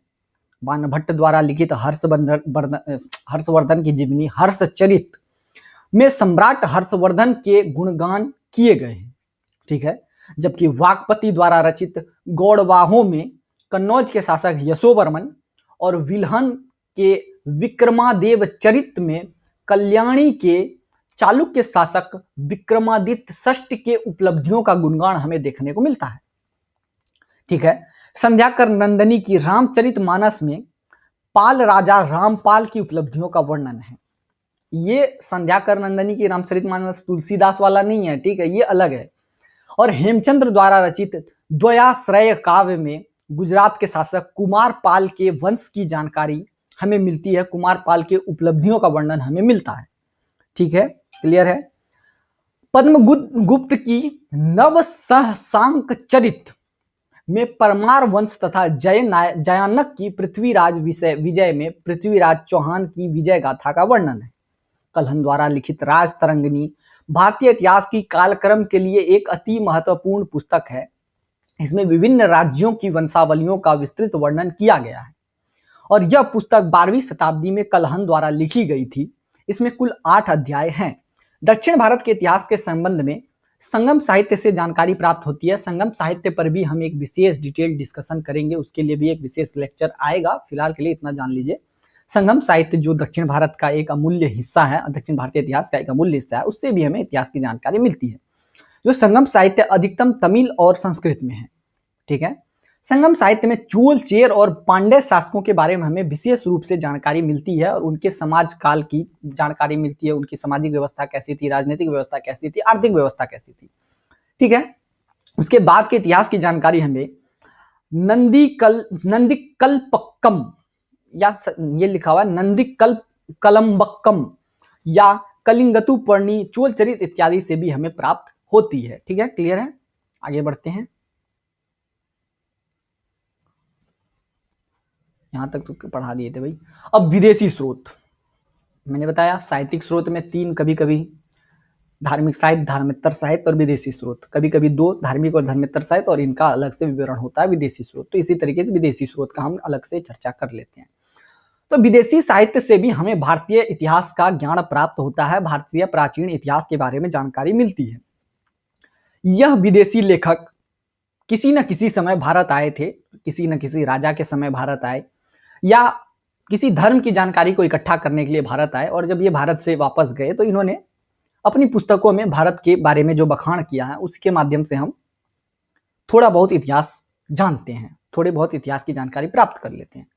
विदेशी साहित्य को भी 3 मुख्य भागों में बांटा गया है। यूनानी व रोम के जो लोग आए तो उन्होंने जो लेखन किया उनको यूनानी व रोम के लेखन के अंतर्गत रखा गया। चीनी लोग जो आए तो उनको चीनी लेखन के अंतर्गत रखा गया, और जो अरबी लोग आए उनको अरबी लेखन के अंतर्गत रखा गया, ठीक है। तो सबसे पहले हम रोम और यूनानी लेखकों की बात करते हैं। हेरोडोटस, जिसे इतिहास का पिता कहा जाता है, यह यूनानी लेखक ही थे। हेरोडोटस व टीसियस का वर्णन यूनानी लेखकों में सबसे प्राचीन है। हेरोडोटस ने हिस्टोरिका नाम से पुस्तक लिखी। इस पुस्तक में भारत और फारस के संबंधों की चर्चा की गई है। हेरोडोटस को इतिहास का पिता कहा जाता है, जिसके बारे में मैंने आपको अभी तुरंत बताया। यूनानी शासक सिकंदर के समय या सिकंदर के साथ काफी यूनानी लेखक भारत आए थे, ठीक है। और इनमें निर्याकस था, आंतियोकस था और अरिस्टोबुलस था। इनके वृत्तांत जो है हमें देखने को मिलते हैं, और इन्होंने जो लिखा वो भी भारतीय इतिहास के लिए महत्वपूर्ण काम करते हैं, ठीक है। अरिस्टोबुलस ने हिस्ट्री ऑफ द वार नामक पुस्तक लिखी, जबकि अनिस्टोक्रेटस ने सिकंदर की जीवनी लिखी। सिकंदर के बाद मेगास्थनीज, जो कि चंद्रगुप्त मौर्य के दरबार में थे, डायमेकस तथा डायोनिसियस का योगदान भी महत्वपूर्ण है, इन्होंने भी पुस्तकें लिखी। मेगास्थनीज की प्रसिद्ध पुस्तक इंडिका में मौर्यकालीन साम्राज्य, प्रशासन व संस्कृति का वर्णन है। प्लिनी की पुस्तक नेचुरल हिस्टोरिका में भारत की वनस्पति, पशुओं तथा खनिज पदार्थों के इतिहास का वर्णन है, ठीक है। साथ में भारत और इटली के मध्य व्यापारिक संबंधों का भी वर्णन जो है हमें देखने को मिलता है। टॉलमी द्वारा रचित जियोग्राफी तथा प्लूटार्क व स्ट्रेबो की रचित पुस्तकों में भी भारत के विभिन्न पहलुओं का वर्णन हमें मिलता है। ठीक है, रोम व यूनानी लेखक की बात समझ गए। अब चीनी लेखक पे आते हैं। चीनी लेखक में दो महत्वपूर्ण है, फाहियान और ह्वेनसांग। ये मुख्यतः बौद्ध धर्म के बारे में जानकारी प्राप्त करने के लिए भारत आए थे। ठीक है, और चीन से भारत आने वाले यात्रियों में मैंने बताया मेन कौन थे, फाहियान और ह्वेनसांग, और साथ में इत्सिंग भी आया था जो कि बाद में आया था। फाहियान चंद्रगुप्त द्वितीय के शासनकाल में भारत आया। उसने अपनी पुस्तक फो क्यू की या सी यू की, कोई फो क्यू की कहीं पर लिखा हुआ, कहीं सी यू की लिखा हुआ है, तो इसने अपनी पुस्तक में भारतीय राजनीति, भारतीय समाज तथा संस्कृति का वर्णन किया है। उसी तरीके से हर्षवर्धन के समय में ह्वेनसांग भारत आए और उसने भी अपनी यात्रा वृत्तांत लिखी और इसमें भी उन्होंने भारत की आर्थिक और सामाजिक स्थिति पर प्रकाश डाला है। उसी के साथ तिब्बती लेखक, तिब्बत जो है अभी वर्तमान में चीन का हिस्सा, क्योंकि तिब्बत पर चीन ने कब्जा कर रखा है, तो तिब्बती लेखक तारानाथ, इन्होंने अपनी पुस्तक कंग्यूर और तंग्यूर लिखी। इसमें इन्होंने भारतीय इतिहास पर प्रकाश डाला है। इसी तरीके से अरबी लेखक की बात करते हैं। अरबी लेखक में अधिकतर कौन थे, तो वो मुस्लिम आक्रांताओं के साथ भारत आए थे। जो मुस्लिम आक्रांता अरब होकर के भारत आए थे, तो उन्हीं के साथ ये अरबी लेखक आए थे। 8वीं शताब्दी में अरब शासकों ने भारत पर आक्रमण किए थे, तो उनके साथ जो लेखक आए उन्होंने ही भारत की इतिहास पर जो है कुछ विवेचनाएं की। ठीक है, 9वीं सदी में जो सुलेमान भारत आया, उसने पाल और प्रतिहार राजाओं के बारे में लिखा है। फिर अल मसूदी आया, उन्होंने राष्ट्रकूट राजाओं का वृत्तांत लिखा है, जबकि अल बुरूनी ने अपनी पुस्तक तहकीके हिंद में गुप्त काल के पश्चात के समाज के बारे में लिखा है। ठीक है, अब चलिए प्राचीन काल के कुछ महत्वपूर्ण पुस्तकें व उनके लेखकों के बारे में हम जानकारी प्राप्त कर लेते हैं। ये एक छोटा सा लिस्ट है। इस लिस्ट में दिया गया है कि बुद्ध चरित की रचना किसने की, तो अश्वघोष ने की। महाविवाह शास्त्र की स्थापना वसुमित्रा ने की। कामसूत्र की स्थापना वात्स्यायन ने की। मेघदूत कालिदास। नाट्य शास्त्र भरत मुनि। सूर्य सिद्धांत आर्यभट्ट। बृहत संहिता वाराह मिहिर। पंचतंत्र विष्णु शर्मा। रत्नावली हर्षवर्धन ने लिखी। पृथ्वीराज रासो चंद्रबरदाई ने लिखी। ठीक है, चंद्रबरदाई। मालती माधव ने भवभूति लिखी। गीत गोविंद जयदेव के द्वारा लिखी गई। कादंबरी बाणभट्ट के द्वारा लिखी गई। तो आई होप आप ये वाली जो मतलब बुक की लिस्ट है इसको आप रट लेंगे, क्योंकि कई सारे क्वेश्चंस इससे बनते हैं। ठीक है, तो इसको मैं इरेज करता हूं। अगली स्लाइड पे चलते हैं। अब प्राचीन भारतीय ऐतिहासिक व लौकिक साहित्य। तो भैया इसमें बताने में लायक कुछ नहीं है, इसमें वो कुछ पुस्तक हैं उसकी विस्तार पूर्वक चर्चा की गई है। लगभग हमने भारतीय इतिहास के स्रोतों की चर्चा कर ली है। जो थोड़े बहुत बचे हुए हम उसकी चर्चा भी करके इस वीडियो को यही समाप्त कर देते हैं, ये वाला चैप्टर ही क्लोज कर देते हैं। तो अर्थशास्त्र की सबसे पहले चर्चा करते हैं। ऐतिहासिक और लौकिक साहित्य में सबसे पहले अर्थशास्त्र की चर्चा करते हैं। तो अर्थशास्त्र कौटिल्य के द्वारा लिखित है और ये चंद्रगुप्त मौर्य के शासनकाल में लिखी गई थी और इसमें मौर्यकालीन सामाजिक, आर्थिक व राजनीतिक व्यवस्था का उल्लेख हमें मिलता है। नीति शास्त्र की बात करें तो 7वीं 8वीं शताब्दी में कौटिल्य के अर्थशास्त्र के अनेक सिद्धांतों को कामंदक ने अपने नीति शास्त्र में संकलित किया। कामंदक नाम के एक लेखक थे, इन्होंने क्या किया, अर्थशास्त्र के मुख्य बातों को नीति शास्त्र पुस्तक में इंडिकेट कर दिया। उसके बाद मुद्रा राक्षस विशाखा दत्त द्वारा लिखी गई यह एक नाटक है जिसमें चाणक्य व चंद्रगुप्त और मौर्य द्वारा नंद वंश के विनाश काल के बारे में बताया गया है। अष्टाध्यायी मौर्य काल से पहले भारत की राजनीतिक, सामाजिक व धार्मिक दशा के बारे में जानकारी देने में हमारी मदद करता है और यह पाणिनि द्वारा लिखा गया है। ठीक है, मालविकाग्निमित्रम जिसकी रचना कालिदास ने की है, इसमें पुष्यमित्र शुंग व यूनानियों के बीच हुए युद्ध के बारे में बताया गया है। ठीक उसी प्रकार से गार्गी संहिता में भारत पर जो यूनानी आक्रमण हुए थे उसके बारे में बताया गया है। हर्षचरित बाणभट्ट द्वारा लिखी गई हर्षवर्धन के जीवन चरित्र की चर्चा है। गौड़वाहों की रचना वाकपति राज ने की। कन्नौज नरेश यशोवर्मन के विजय का वर्णन है। ये सब तो हम लोग डिस्कस कर ही चुके हैं। ठीक है, फिर भी मैं बता दे रहा हूँ। पृथ्वीराज विजय ये किसने लिखी, जयनायक ने लिखी। ठीक है, जयानक ने लिखी, सॉरी। और इस ग्रंथ पे पृथ्वीराज चौहान के बारे में चर्चा की गई है। उसके बाद कुमारपाल चरित्र रचना जयसिंह ने की, जिसमें अनहिलवाड़ा के शासक कुमारपाल की उपलब्धियों का वर्णन है। महाभाष्य की रचना पतंजलि ने की और इसमें शुंग वंश के इतिहास के बारे में जानकारी है। प्रियदर्शिका नागानंद रत्नावली इसकी रचना खुद हर्षवर्धन ने की थी। हर्षवर्धन शासक थे। इन ग्रंथों में हर्षवर्धन के शासनकाल की जानकारी हमें मिलती है। पृथ्वीराज रासो चंद्रबरदाई ने इसकी रचना की। इसमें पृथ्वीराज चौहान के विजय गाथा का वर्णन है। ठीक है, उसके बाद विक्रमादेव चरित रचना कलहन ने की। इसमें कल्याणी के चालुक्य वंश के इतिहास के बारे में बताया गया है। तो आई होप ये सभी बातों को आप लोग समझ गए होंगे। अब है संगम साहित्य। ये दक्षिण भारत के इतिहास का वर्णन करता है, ठीक है। सबसे शुरुआती संगम साहित्य तमिल भाषा में लिखे गए थे। लगभग 400 शताब्दी बिफोर कॉमन एरा, समान युग पूर्व से लेकर के 200 समान युग तक इसका संकलन किया गया, ठीक है। यह एक कवियों का सम्मेलन था जिन्होंने 3 से 4 शताब्दियों की अवधि में छोटी और लंबी कविताओं की रचना की, जो प्रमुख रूप से राजाओं द्वारा संरक्षित था, ठीक है। इनका संग्रह गोष्ठियों में हुआ, जिसे संगम कहा जाता था, और इसमें उत्पादित साहित्य को संगम साहित्य कहा गया, ठीक है। 3 संगम साहित्य सम्मेलन हुए। पहला और अंतिम सम्मेलन मदुरै में हुआ और दूसरा सम्मेलन कपाटपुरम में हुआ था, ठीक है। हालांकि इन समारोह की ऐतिहासिकता के बारे में अभी भी संदेह है, क्योंकि सटीक अभी भी जानकारी हमें प्राप्त नहीं हुई है। इसलिए कुछ विद्वान संगम साहित्य के बजाय इसे प्रारंभिक शास्त्रीय तमिल साहित्य की संज्ञा देते हैं। हालांकि पहले 2 संगमों की जो कविताओं का आमतौर पर ऐतिहासिक उपयोग होना चाहिए, उसको खारिज कर दिया जाता है। लेकिन कुछ आधुनिक विद्वानों की जो रचनाएं हैं संगम साहित्य में, उनको जो है ऐतिहासिक मूल्य का दर्जा मिलता है, ठीक है। क्लियर है। अब बात करते हैं, जो कविताएं लिखी गई उसमें लगभग 30,000 पंक्तियां प्रेम और युद्ध के विषयों पर है। वे प्राचीन काल के भाटी के गीतों पर आधारित थे और संकलित होने से पहले लंबे समय तक मौखिक रूप से प्रसारित हुए थे, और ये धार्मिक साहित्य के रूप में संकलित नहीं थे, ये धार्मिक साहित्य नहीं थे, ठीक है। इनके कवि शिक्षक, व्यापारी, बढ़ई, सुनार, लोहार, सैनिक, मंत्री और राजा वर्ग से आते थे, ठीक है। लेखक के विविध विषयों के कारण ये अपने समय के लोगों के रोजमर्रा के जीवन की जानकारी हमें देते हैं, ठीक है। वे उच्चतम गुणवत्ता के साहित्य का प्रतिनिधित्व करते हैं, ठीक है। जैसा कि अभी कहा गया है कि वे दक्षिण भारत के कई राजाओं और राजवंशों का वर्णन करते हैं। मैंने आपको बताया है, कई कविताओं में एक राजा या नायक का नाम आता है और वह उसके सैन्य कारनामों के विस्तार से वर्णन हमें देखने को मिलते हैं। उनके द्वारा भांटों और योद्धाओं को दिए गए उपहारों का वर्णन मिलता है, ठीक है।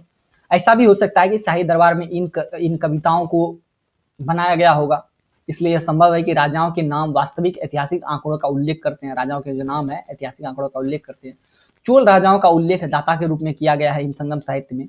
संगम साहित्य में कावेरी पट्टिनम जैसे कई समृद्ध शहरों का उल्लेख है। कावेरी पट्टनम या पट्टिनम, जो समझे आप। वे अपने जहाजों में आने वाले यवनों, सोने के लिए काली मिर्च खरीदने और स्थानीय लोगों को शराब और महिला दासों की आपूर्ति की बात करते हैं, ठीक है। संगम साहित्य में जो कावेरी पट्टनम जैसे समृद्ध शहरों का उल्लेख है, और जो संगम साहित्य में जो लेखन है इसमें यवन शासकों का उल्लेख है, फिर सोने के लिए काली मिर्चों का आदान प्रदान का उल्लेख है, स्थानीय लोगों के द्वारा शराब पीने का उल्लेख है, महिलाओं को दास बनाकर खरीदने बेचने का उल्लेख है। तो व्यापार पर संगम साहित्य द्वारा उत्पादित जानकारी पुरातत्व और विदेशियों के वृत्तांत द्वारा पुष्टि की जाती है। कुछ राजाओं और घटनाओं का उल्लेख शिलालेखों के द्वारा भी समर्थित होता है। मतलब कुछ घटनाएं ऐसी हैं जिनकी चर्चा शिलालेख में भी और संगम साहित्य में भी है, तो दोनों को स्पष्टीकृत किया जाता है, ठीक है। आई होप आप लोग इन सभी बातों को समझ गए होंगे। अब जीवन वृत्तांत, कविता और नाटक। तो भैया प्राचीन भारत में कई सारी नाटक जो है उनको लिखा गया था, कविताएं लिखी गई थी, कृतियों का भंडार जो है हमें प्राचीन भारत से मिला है। इन सभी की चर्चा हम पहले भी कर चुके हैं, फिर भी मैं कर रहा हूँ। इतिहासकार ने उस काल के बारे में जानकारी प्राप्त करने का प्रयत्न किया है जिस समय उनकी रचना की गई थी। सबसे पहले संस्कृत के कवियों और नाटककारों में अश्वघोष और भास शामिल है। अश्वघोष ने बुद्ध चरित, सारिपुत्र कृष्ण और सौंदरानंद को लिखा। अभी हमने इसकी चर्चा की थी। भास एक नाटककार थे। उन्होंने पंचरात्र, दत्तवाक्य, बालचरित्र और स्वप्न वासव देवदत्ता लिखा। महान संस्कृत लेखक कवि कालिदास ने लगभग 4वीं शताब्दी कॉमन एरा में अभिज्ञान शाकुंतलम, मालविकाग्निमित्रम, उसके बाद विक्रम शौर्यम, उसके बाद रघुवंशम, कुमार संभवम, मेघदूतम जैसे काव्य कृतियों को लिखा, और वे गुप्त वंश के सामाजिक और सांस्कृतिक जीवन के बारे में महत्वपूर्ण जानकारी प्रदान करते हैं। इनके जो लेखन थे कालिदास के। मालविकाग्निमित्रम में पुष्यमित्र शुंग के शासनकाल की घटनाओं की जानकारी हमें मिलती है, ठीक है। उसके बाद विशाखा दत्त के मुद्रा राक्षस का भी वर्णन जो है अच्छा खासा है, जो कि हमें इतिहास की जानकारी देता है। और यह मुद्रा राक्षस इस नाटक पर आधारित है कि चाणक्य चंद्रगुप्त मौर्य की ओर से नंदों के मंत्री राक्षस पर कैसे विजय प्राप्त करने का प्रयास करता है। इसमें तत्कालीन समाज और संस्कृति की भी जानकारी मिलती है। अनेक अन्य नाटक है, जैसे देवी चंद्रगुप्तम है, जो कि गुप्त राजा के बारे में जानकारी देता है, जो कि रामगुप्त राजा है, ठीक है। रामगुप्त के बारे में जानकारी देता है। एक अन्य कवि शूद्रक है, जिन्होंने ऐतिहासिक घटनाओं पर आधारित कई सारे नाटक लिखे हैं। कथा साहित्य में पंचतंत्र जो कि विष्णु शर्मा द्वारा लिखित है, यह भी बहुत इंपॉर्टेंट है। उसके बाद कथा सरित सागर है, कहानियों का महासागर, ये भी काफी इंपॉर्टेंट है इतिहास में हमारे लिए। और पंचतंत्र, विरूपाक्ष मंदिर, पट्टाडकल, कर्नाटक से बंदर और मगरमच्छ और नेवला और सांप दंत कथाओं को दर्शाने वाला पैनल, ये सब भी हमारे लिए बहुत महत्वपूर्ण है, जो कि हमारे लिए इतिहास की एक महत्वपूर्ण भूमिका निभाते हैं। ठीक है, उसके बाद प्रसिद्ध राजाओं की जीवनियां जो है इतिहास का एक दिलचस्प हिस्सा है। इन्हें दरबारी कवियों और लेखकों द्वारा अपने शाही संरक्षकों के सम्मान और प्रशंसा में लिखा गया था। बाणभट्ट का जो हर्षचरित है वो पुष्यभूति राजवंश के हर्षवर्धन के बारे में लिखा गया है, और इसमें भी हर्षवर्धन के गुणगान ही किए गए हैं। यह भारत में सबसे पुरानी संरक्षित जीवनी है। बाणभट्ट के अनुसार यह एक अध्यायिका है।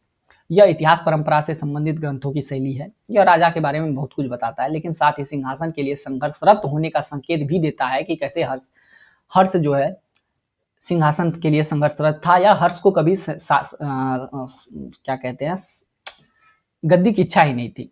ठीक है, तो यह कई ऐसे ऐतिहासिक तथ्यों पर प्रकाश डालता है जिनके बारे में हम अन्यथा नहीं जान सकते थे, इन्हीं के माध्यम से हम जानते हैं। ठीक है, बिल्हन का विक्रमादेव चरित बाद के चालुक्य राजा विक्रमादित्य छठे के बारे में हमें जानकारी प्राप्त करने में मदद करता है और उनकी जीत का वर्णन करता है। ठीक है, वाकपति राज ने कन्नौज के यशोवर्मन के कारनामों के आधार पर गौड़वाहु लिखा है। वाकपति राज ने, ठीक है, विभिन्न राजाओं की जीवनी पर आधारित कुछ लेखन जो है उसकी चर्चा मैंने यहाँ पर की है। जैसे कि जयसिंह की कुमारपाल चरित, जयसिंह ने कुमारपाल चरित लिखा, इसमें शायद पाल वंश के लोगों की चर्चा है। हेमचंद्र की कुमारपाल चरित या दिव्य श्रव्य शास्त्र श्रव्य काव्य, नयचंद्र के हम्मीर काव्य, पद्मगुप्त के नवस हंसाकच चरित, बल्लाल का भोज प्रबंध और चंद्रबरदाई का पृथ्वीराज रासु। चंद्रबरदाई का जो पृथ्वीराज रासु है इसमें पृथ्वीराज चौहान की विजय गाथा का वर्णन है। ठीक है, अब एक बहुत इंपॉर्टेंट डिस्कशन है कि ऐतिहासिक दृष्टि से जो कल्हन द्वारा रचित राजतरंगिणी है, यह आधुनिक इतिहासकारों द्वारा काफी सराहा गया लेखन है और इतिहास का सर्वश्रेष्ठ चित्रण है। शोध की महत्वपूर्ण पद्धति और ऐतिहासिक तथ्यों की निष्पक्ष जांच ने उन्हें आधुनिक इतिहासकारों के बीच बहुत सम्मान दिलाने में मदद की। जो कल्हन थे यह एक कश्मीरी ब्राह्मण थे और इसे कश्मीर का पहला इतिहासकार माना जाता है, और इसके बारे में बहुत कम जानकारी हमें मिलती है, सिवाय इसके कि इन्होंने अपनी पुस्तक में जो भी अपने बारे में लिखा है उसी से हमें पता चलता है कि कल्हन एक बहुत अच्छे इतिहासकार थे। ठीक है, इसने इतिहास के बारे में यह भी लिखा है कि इतिहास को कैसे लिखे जाने चाहिए। तो उसने कई सारे श्लोक के माध्यम से बताया कि इतिहास को कैसे लिखा जाना चाहिए, जिसमें श्लोक 7 में यह बताता है कि निष्पक्षता होनी चाहिए इतिहास के लेखन में। नेक दिमाग वाला लेखक होना चाहिए जो केवल प्रशंसा न करता हो बल्कि न्यायाधीश की तरह शब्दों को सही सही गढ़े और अतीत के तथ्यों को सही सही हमारे सामने प्रकट करे। श्लोक 11 में पूर्व लेखकों का हवाला देते हुए वो कुछ कहते हैं कि कश्मीरी के शाही इतिहास को प्राचीनतम व्यापक इतिहास सुब्रत की रचना के सामने खंडित प्रकट होते हैं, उसमें उसे इस तरह से घनीभूत किया है जिसमें उसे आसानी से याद किया जा सके। मतलब पूर्व लेखकों की कुछ चीजें हैं जो कि महिमा मंडित चीजें हैं, वो चीजें नहीं होनी चाहिए। श्लोक 12 में सुब्रत की कविता का उल्लेख करते हैं ये, ठीक है, और विषय वस्तु की व्याख्या के बारे में कहते हैं कि इनके लेखन में हमें कोई निपुणता दिखाई नहीं देती है, क्योंकि इनके जो लिखने का तरीका है या सीखने का जो तरीका है यह गलत है। ठीक है, श्लोक 13 असावधानी के कारण क्षेमेंद्र की जो राजाओं की सूची है नृपावली, यह काफी गलती है, इसमें काफी गलती है, और यह एक कवि की रचना है इसलिए इसमें काफी गलती है। तो श्लोक 13 में इन्होंने यह वर्णन किया। श्लोक 14 में राजाओं के वृत्तांत पूर्व विद्वानों के 11 कार्यों का निरीक्षण मैंने किया, साथ ही ऋषि नील के पुराणों का भी निरीक्षण किया और मुझे ये त्रुटिपूर्ण लगे। श्लोक 14 में ये ऐसा कहते हैं। फिर श्लोक 15 में ये राजाओं द्वारा मंदिरों को जो दान दिया जाता है उनके रिकॉर्ड को भी इन्होंने देखा और उसको भी लिखने की कोशिश की और इन्होंने कई त्रुटियों को दूर किया। ठीक है, क्लियर है।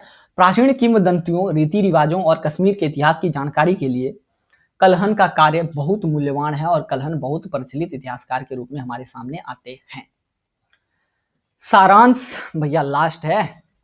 इतिहासकार अतीत के अध्ययन करने के लिए विभिन्न प्रकार के स्रोतों का सहारा लेते हैं। पुरातात्विक स्रोत, साहित्यिक स्रोत, विदेशी स्रोत, स्मारक, अभिलेख, शिलालेख, बहुत सारी चीजों का सहारा लेते हैं, जिसमें कि सबसे अधिक है पुरातात्विक और सबसे अधिक महत्वपूर्ण है पुरातात्विक और साहित्यिक ग्रंथ। दुर्भाग्य से कई पुरातात्विक उत्खनन जो है वो अब तक प्रकाशित नहीं हुए हैं। हजारों शिलालेखों का अध्ययन अभी बाकी है। परिणाम स्वरूप हमें अभी भी अतीत की संपूर्ण जानकारी प्राप्त नहीं हुई है। हमारी अतीत की जानकारी अभी भी पूर्ण नहीं है। इसका एक एग्जाम्पल देता हूं। कुछ लोग कहते हैं कि आर्य हमारे भारत में मध्य एशिया से आए, कुछ लोग कहते हैं यूरोप से आए, कुछ लोगों का मानना है कि भैया आर्य हमारे भारत के ही थे, या कुछ लोगों का मानना है कि आर्य थे ही नहीं। तो ये एक दिलचस्प किस्सा है जिसकी गुत्थी अब तक सुलझी नहीं है। तो अतीत के बारे में जो भी जानकारी हमें अभी प्राप्त है वो अभी भी अपूर्ण है, क्योंकि दुर्भाग्य से कई उत्खनन अब तक हुए नहीं हैं और कई सारे शिलालेखों का अध्ययन अब तक हुआ ही नहीं है।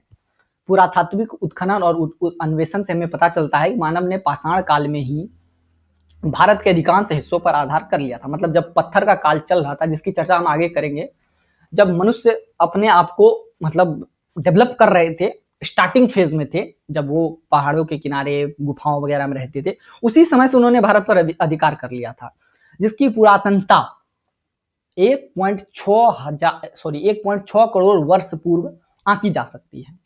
प्रागैतिहासिक के क्षेत्र में अभी भी शोध किया गया है, जिससे पता चलता है कि मानव गतिविधियां भारतीय उपमहाद्वीप में 2 करोड़ साल पहले से ही शुरू हो गई थी।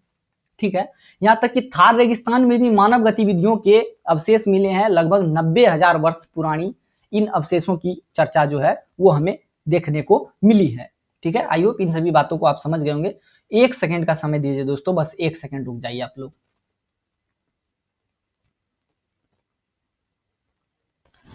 सॉरी दोस्तों, एक्चुअली हुआ क्या था कि जो मेरा कैमरा है ना, जो आप लोगों को स्क्रीन पर मैं दिख रहा हूँ, उसमें थोड़ा एरर आ गया था। ठीक है, चूंकि मेरा कैमरा जो है वो वाईफाई से कनेक्ट होता है, तो वाईफाई से डिसकनेक्शन होने की वजह से मुझे यहाँ पर पिक्चर थोड़ा मतलब क्लियर नहीं दिख रहा था। दैट्स वाई मैंने बोला था कि 1 सेकंड का समय दीजिए। मैं भूल गया मैं किस जगह पे डिस्कशन कर रहा था। खैर, मैं थार रेगिस्तान के आसपास डिस्कशन कर रहा था कि थार रेगिस्तान में भी हमें मानवीय गतिविधि के संकेत मिले हैं जो कि 90,000 वर्ष पुराने हैं।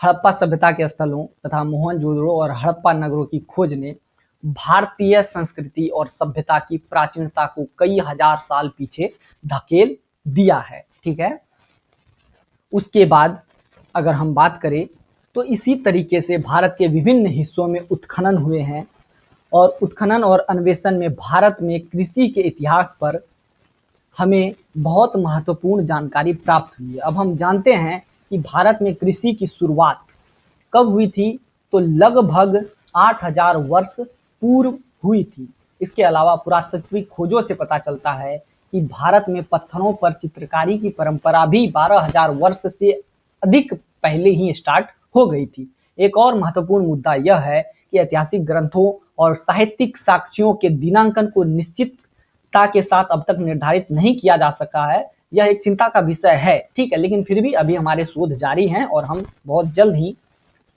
इस पर सफलता प्राप्त करेंगे। प्राचीन भारतीय साहित्य का अधिकांश हिस्सा कर्मकांड और धर्म से जुड़ा हुआ। प्राचीन भारतीय साहित्य जैसे वेद वेदांग वगैरह जो है, उपनिषद अरण्यक वगैरह जो ये धर्म कर्मकांड वगैरह से जुड़े हुए, तो ये हमारे इतिहास में कुछ विशेष मदद नहीं करते हैं। हमारे इतिहास में विशेष मदद करते हैं कौन, तो स्मृति। हमारे इतिहास में विशेष मदद करते हैं पुराण और विदेशी यात्रियों के विवरण, धर्मेत्तर साहित्य, मतलब जैसे कि पृथ्वीराज रासो, चंद्रवरदायी का, उसके बाद मेगास्थनीज की इंडिका, उसके बाद आपको अन्य जो रचनाएं हैं वो हमारी मदद करते हैं इतिहास के लेखन में। ठीक है, क्लियर है? चलिए अब आगे बढ़ते हैं। अब कुछ महत्वपूर्ण शब्दावलियों की चर्चा कर लेते हैं। पुरातत्व, तो आर्कियोलॉजी, अतीत को समझने के लिए विभिन्न वस्तु के अवशेषों का अध्ययन आर्कियोलॉजी है। पुरावशेष, आर्टिफैक्ट, आमतौर पर सांस्कृतिक या ऐतिहासिक रुचि हेतु मनुष्य द्वारा बनाई गई वस्तु। ब्राह्मणवाद, ब्राह्मण अथवा ब्राह्मणों से संबंधित उनके सिद्धांत, उपदेश, लोकाचार या पूजा। ब्राह्मणवाद से ग्रसित थे वेद वेदांग वगैरह।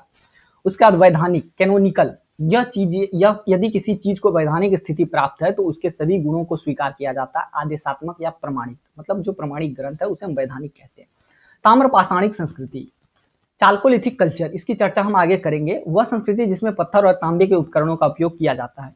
आगे हम डिस्कस करेंगे इसको, यहाँ पर शब्दावली में आ गया है तो हम देख लेते हैं।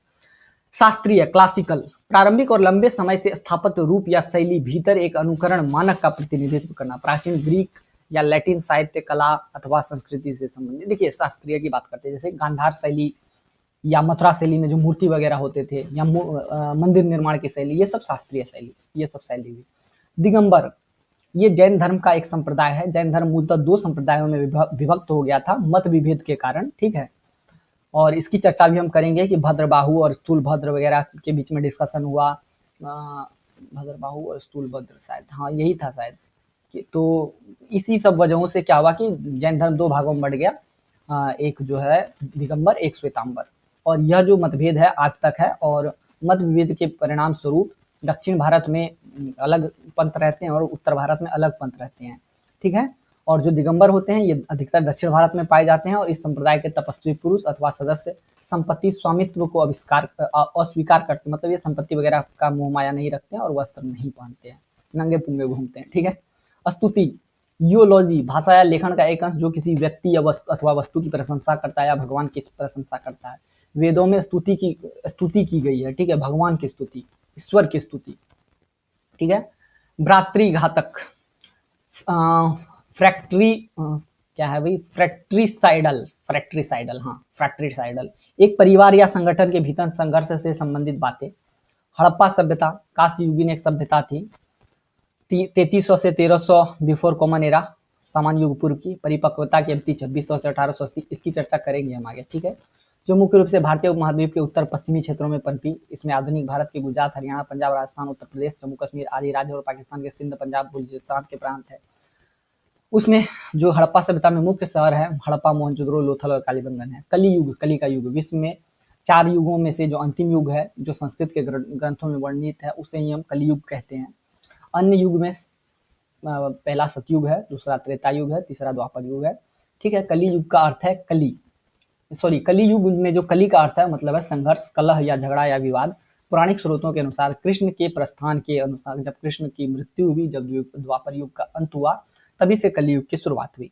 महापाषाण काल प्रागैतिहासिक स्मारकों के साथ संबद्ध, आमतौर पर बड़े विशाल पत्थरों की बनी जो मंदिरें हैं वो सब महापाषाण काल से संबंधित है, इसकी भी चर्चा हम करेंगे। मध्य पाषाण काल, ये सब तो प्रागैतिहासिक संस्कृति की चर्चा, प्रागैतिहासिक संस्कृति की बात है, फिर भी यहाँ पर है तो बता देता हूँ। पुरापाषाण काल और नवपाषाण काल के बीच का जो काल है उसे हम मध्य पाषाण काल कहते हैं, मीजोलिथ। और इस काल में माइक्रोलिथ अथवा सूक्ष्म उपकरणों के औजार बनाए जाते थे। नवपाषाण काल, नया पाषाण काल, जब अंतिम चरण आया, पत्थरों को पॉलिश करके औजार बनाए गए, लोग कृषि वगैरह करने लगे, घर वगैरह बनाने लगे, ठीक है। निकाय, निकाय और क्या कहते हैं, निकाय और पिटक और जातक, ये सभी जो है ना मूलतः आपको बौद्ध ग्रंथ से संबंधित है। और निकाय जो एक पाली शब्द है जिसका अर्थ होता है मात्रा, संग्रह, संयोजन, वर्ग या समूह, और इसका उपयोग आमतौर पर सुत्त पिटक के बौद्ध ग्रंथों के संदर्भ में किया जाता है। जो सुत्त पिटक के जो बौद्ध ग्रंथ है, सुत्त पिटक पांच निकायों में विभक्त है, पता होगा, अंगुत्तर निकाय, खुद्दक निकाय, इस तरीके से, ठीक है। और लेकिन इसका उपयोग थेरवाद, बौद्ध धर्म भी कई भागों में बटा, हीनयान, महायान, वज्रयान, थेरवाद, ये इन सबों में बटा, ठीक है। तो इन सभी को दर्शाने के लिए भी निकाय शब्द का प्रयोग होता है। पूरा पाषाण काल, पैलियोलिथिक, प्रारंभिक चरण, जब मनुष्य ने अपना जीवन प्रारंभ किया था, जब आदिम युग के लोग पत्थरों के औजार का उपयोग करते थे, पेड़ ऊपर रहते थे, छालों को पहनते थे। प्रागैतिहासिक काल, ऐसा काल जिसके इतिहास लेखन की जानकारी हमें प्राप्त नहीं है, जब पत्थरों का औजार होता था, ठीक है। और जब ये काल लगभग 5000 साल पहले का है, ठीक है। और इस समय पत्थर का उपयोग होता था, इसके लेखन की जानकारी हमें है नहीं। आद्य ऐतिहासिक काल, जब प्रागैतिहासिक और इतिहास के बीच का काल जो होता है वो आद्य इतिहास काल होता है, इसके लेखन की जानकारी हमें है, लेकिन हम उसको आज तक पढ़ नहीं पाए हैं। लेखन हमें प्राप्त हुए हैं लेकिन हम उसको आज तक पढ़ नहीं पाए हैं, ठीक है। क्लियर है। श्वेतांबर, जैन धर्म के इस संप्रदाय के लोग तपस्वी होते हैं और सफेद वस्त्र पहनते हैं, ठीक है। आधुनिक इतिहासकारों के योगदान, भैया ये वाला एक स्लाइड इंपॉर्टेंट है, देखिए। एक पुस्तक है जेंटू कानूनों की संहिता, लिखा गया है नाथेनियल ब्रासी हॉल्डेड के द्वारा 1786 ईस्वी में अंग्रेजी में अनुवादित होने वाली पहली भारतीय पुस्तक मनुस्मृति है ये, ठीक है। जेंटू कानूनों की संहिता, भगवान का गीत चार्ल्स विल्किंस ने लिखा था। 1785 ईस्वी में भगवत गीता का अंग्रेजी अनुवाद किया था। और ये सब जो डिस्कशन है ना, हमने सबसे पहले वीडियो सेशन में किया था, ठीक है। उसके बाद है अभिज्ञान शाकुंतलम, अंग्रेजी में अनुवाद किया था सर विलियम जोन्स ने। सर जोन्स पहले विद्वान थे जिन्होंने सुझाव दिया कि संस्कृत, लैटिन और ग्रीक भाषा एक ही परिवार के सदस्य हैं। सर विलियम जोन्स और चार्ल्स विल्किंस दोस्त थे और चार्ल्स विल्किंस की मदद से ही सर विलियम जोन्स ने क्या किया था, तो संस्कृत भाषा का ज्ञान प्राप्त किया था यहाँ के लोकल संस्कृत पंडितों की मदद से। और सर विलियम जोन्स ने ही एशियाटिक सोसाइटी ऑफ बंगाल की स्थापना की थी, जो भारतीय इतिहास के खोजने में हमारी काफ़ी मदद करता था उस समय में। ऐत्रेय उपनिषद का भी अंग्रेजी में अनुवाद हुआ था, हेनरी थॉमस कोलब्रुक द्वारा किया गया था। उपनिषद का प्रथम संस्कृत से अंग्रेजी अनुवाद इन्हीं के द्वारा किया गया था। केन उपनिषद का भी अंग्रेजी में अनुवाद हुआ था, राजा राम मोहन राय ने किया था। संस्कृत से अंग्रेजी में पवित्र ग्रंथ का अनुवाद करने वाला पहला भारतीय यही थे, राजा राम मोहन राय ने केन उपनिषद का जो अनुवाद किया, ठीक है, ये संस्कृत से अंग्रेजी में अनुवाद करने वाले पहले भारतीय थे। ऋग्वेद संहिता या हितोपदेश, इसका भी अंग्रेजी अनुवाद हुआ जिससे फ्रेडरिक मैक्स मिलर ने किया। प्राचीन भारतीय अध्ययन या इंडोलॉजी के सबसे महान विद्वान इन्हें माना जाता है। ठीक है, क्लियर है। अगली स्लाइड में चलते हैं। भारत का प्रारंभिक इतिहास, अरे भैया पेन को क्या हो गया। इसके विंसेंट आर्थर स्मिथ ने 1904 में लिखा, यह ग्रंथ प्राचीन भारत का पहला व्यवस्थित इतिहास का व्याख्यान करता है। भारत आर्य राजेंद्र लाल मित्र ने लिखा, भारतीय इतिहास को राष्ट्रवादी दृष्टिकोण में प्रस्तुत करने वाले पहले इतिहासकार थे राजेंद्र लाल मित्र, और इन्होंने भारत आर्य पुस्तक लिखी। ठीक है।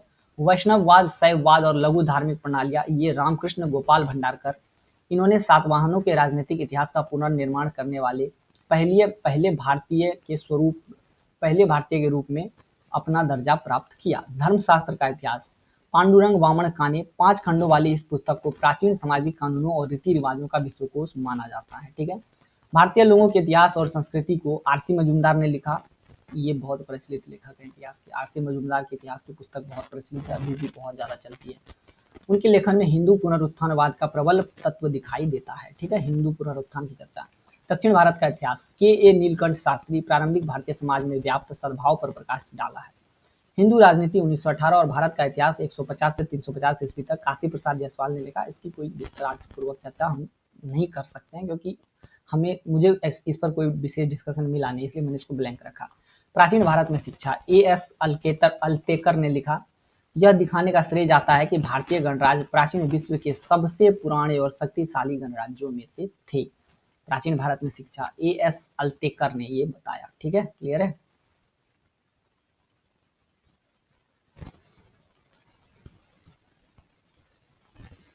आश्चर्य था भारत, ये लिखा था एएल बासम ने। प्राचीन और मध्यकालीन भारत के कुछ विधर्मों संप्रदायों के भौतिकवादी दर्शनों के बारे में विस्तृत जानकारी हमें मिलती है। ऐतिहासिक रूपरेखा में भारतीय इतिहास और प्राचीन भारतीय सभ्यता के अध्ययन का परिचय, डीडी कौशाम्बी, यह भी बहुत महत्वपूर्ण इतिहास के लेखक है और बहुत प्रचलित है। ऐतिहासिक लेखन की प्रारंभिक आधुनिकतावादी शैली का प्रारंभ इन्होंने ही किया। प्राचीन भारत में भौतिकवादी और नकदी आधारित अर्थव्यवस्था पर जोर इन्होंने ही दी, डीडी कौशाम्बी।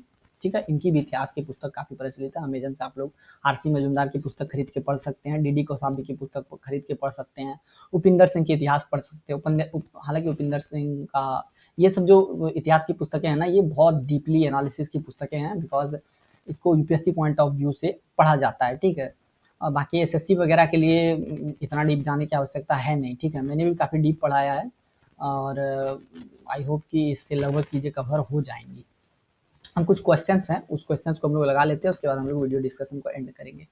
भारतीय पुरातत्व सर्वेक्षण एएसआई के पहले निदेशक या भारतीय पुरातत्व के जनक के रूप में किसे जाना जाता है? सर अलेक्जेंडर कनिंघम को जाना जाता है। एमपीपीएससी 2017 का क्वेश्चन है, ये इंपॉर्टेंट क्वेश्चन है, लगा लीजिए। कौन सा मंत्रालय भारतीय पुरातत्व सर्वेक्षण के साथ सहायक कार्यालय के रूप में काम करता है? तो संस्कृति मंत्रालय इसका उत्तर होगा। जेपीएससी प्री 2011 का क्वेश्चन है। विंध्य में किस शैलाश्रय में सर्वाधिक मानव कंकाल मिले हैं? घाघरिया नाम।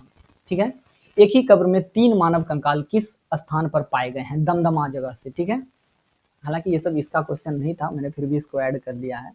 भारत में मध्य पाषाण काल के संदर्भ में अस्थि आभूषण प्राप्त कहाँ से हुआ है? तो महादहा से। और यूपीपीएससी प्रीलिम्स 2010 और यूपीआरओ और एआरओ में मेंस 2013 में ये क्वेश्चन पूछा गया है। ठीक है। गड्ढे में निवास के साक्ष्य किस स्थल से प्राप्त हुए हैं? बुर्जहोम से। ये बुर्जहोम कहाँ पर है? तो ये आपको कश्मीर में है, शायद कश्मीर में बुर्जहोम गड्ढे में निवास के साक्ष्य प्राप्त हुए हैं। और ये सब भी चर्चा हम करेंगे आगे, हम लोग इसकी विस्तार पूर्वक चर्चा करेंगे। बस यहाँ पर छोटा मोटा क्वेश्चन आया तो मैं यहाँ डिस्कस कर लेता हूँ। मानव शरीर के साथ कुत्ते को दफनाने के साक्ष्य किस स्थान से मिले हैं? बुर्जहोम से ही मिला है। यह भी जम्मू कश्मीर में पड़ता है। गंगा घाटी में चावल की खेती का सबसे पहला साक्ष्य किस स्थान पर मिला है? लोहरा देवा पर, लोहरा देवा नाम की जगह से मिला है। मनुष्य द्वारा सबसे पहले इस्तेमाल किए जाने वाले अनाज का नाम? जौ। यूपीपीएससी प्री 1997 में ये क्वेश्चन पूछा गया था। गेरू रंग के बर्तन ओसीपी का नामकरण किस स्थान पर किया गया था? हस्तिनापुर इसका उत्तर होगा। पाषाण युग से लेकर हड़प्पा सभ्यता तक के सांस्कृतिक अवशेष किस प्राचीन स्थल से प्राप्त हुए हैं? मेहरगढ़ से। ठीक है। भारत में मनुष्य का सबसे पहला साक्ष्य किस स्थान पर मिला है? नर्मदा घाटी। इसकी चर्चा मैंने की थी। Where are the caves of Bhimbetka situated? तो इसका आंसर है ओबेदुलगंज, राइजेन। ठीक है। मध्यकाल के संदर्भ में पशुओं पालतूकरण के साक्ष्य किस स्थल से पाए गए हैं? आदमगढ़। यूपीपीएससी प्री 2008 में ये क्वेश्चन पूछा गया था। मध्यकाल में पशुओं को पालतू बनाए जाने के साक्ष्य किस स्थल से मिलते हैं? बागौर से। ठीक है।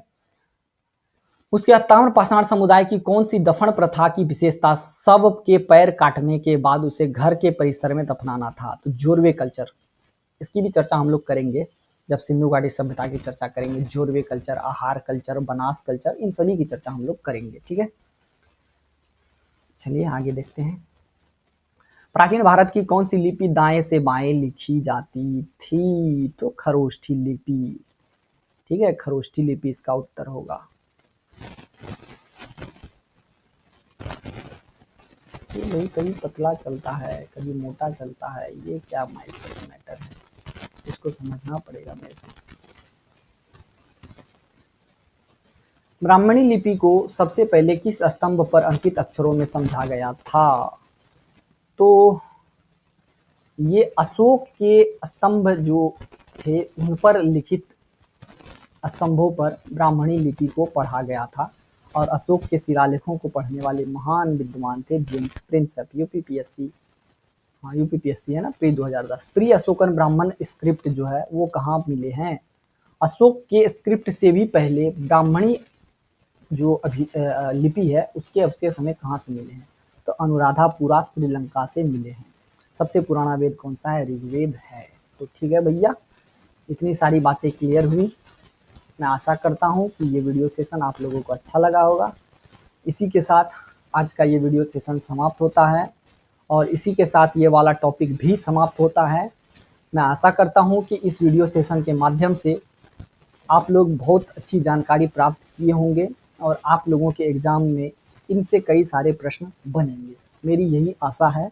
और इस वीडियो को यहीं आज समाप्त करते हैं। लेकिन हाँ दोस्तों, मैं बता देता हूँ कि आगे जो है हम लोग भारत की प्रागैतिहासिक संस्कृतियों की चर्चा करेंगे, जिसमें हम पूरा पाषाण काल, मध्य पाषाण काल और नव पाषाण काल इत्यादि की चर्चा करेंगे। तो अभी के वीडियो में बस इतना ही दोस्तों। Till then tata bye bye, take care.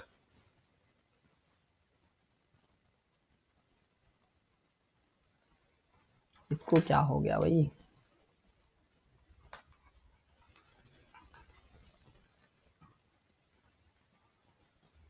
ये ठीक है। अब हो गया है मेरे जाने का समय। ठीक है, बाय बाय आप लोगों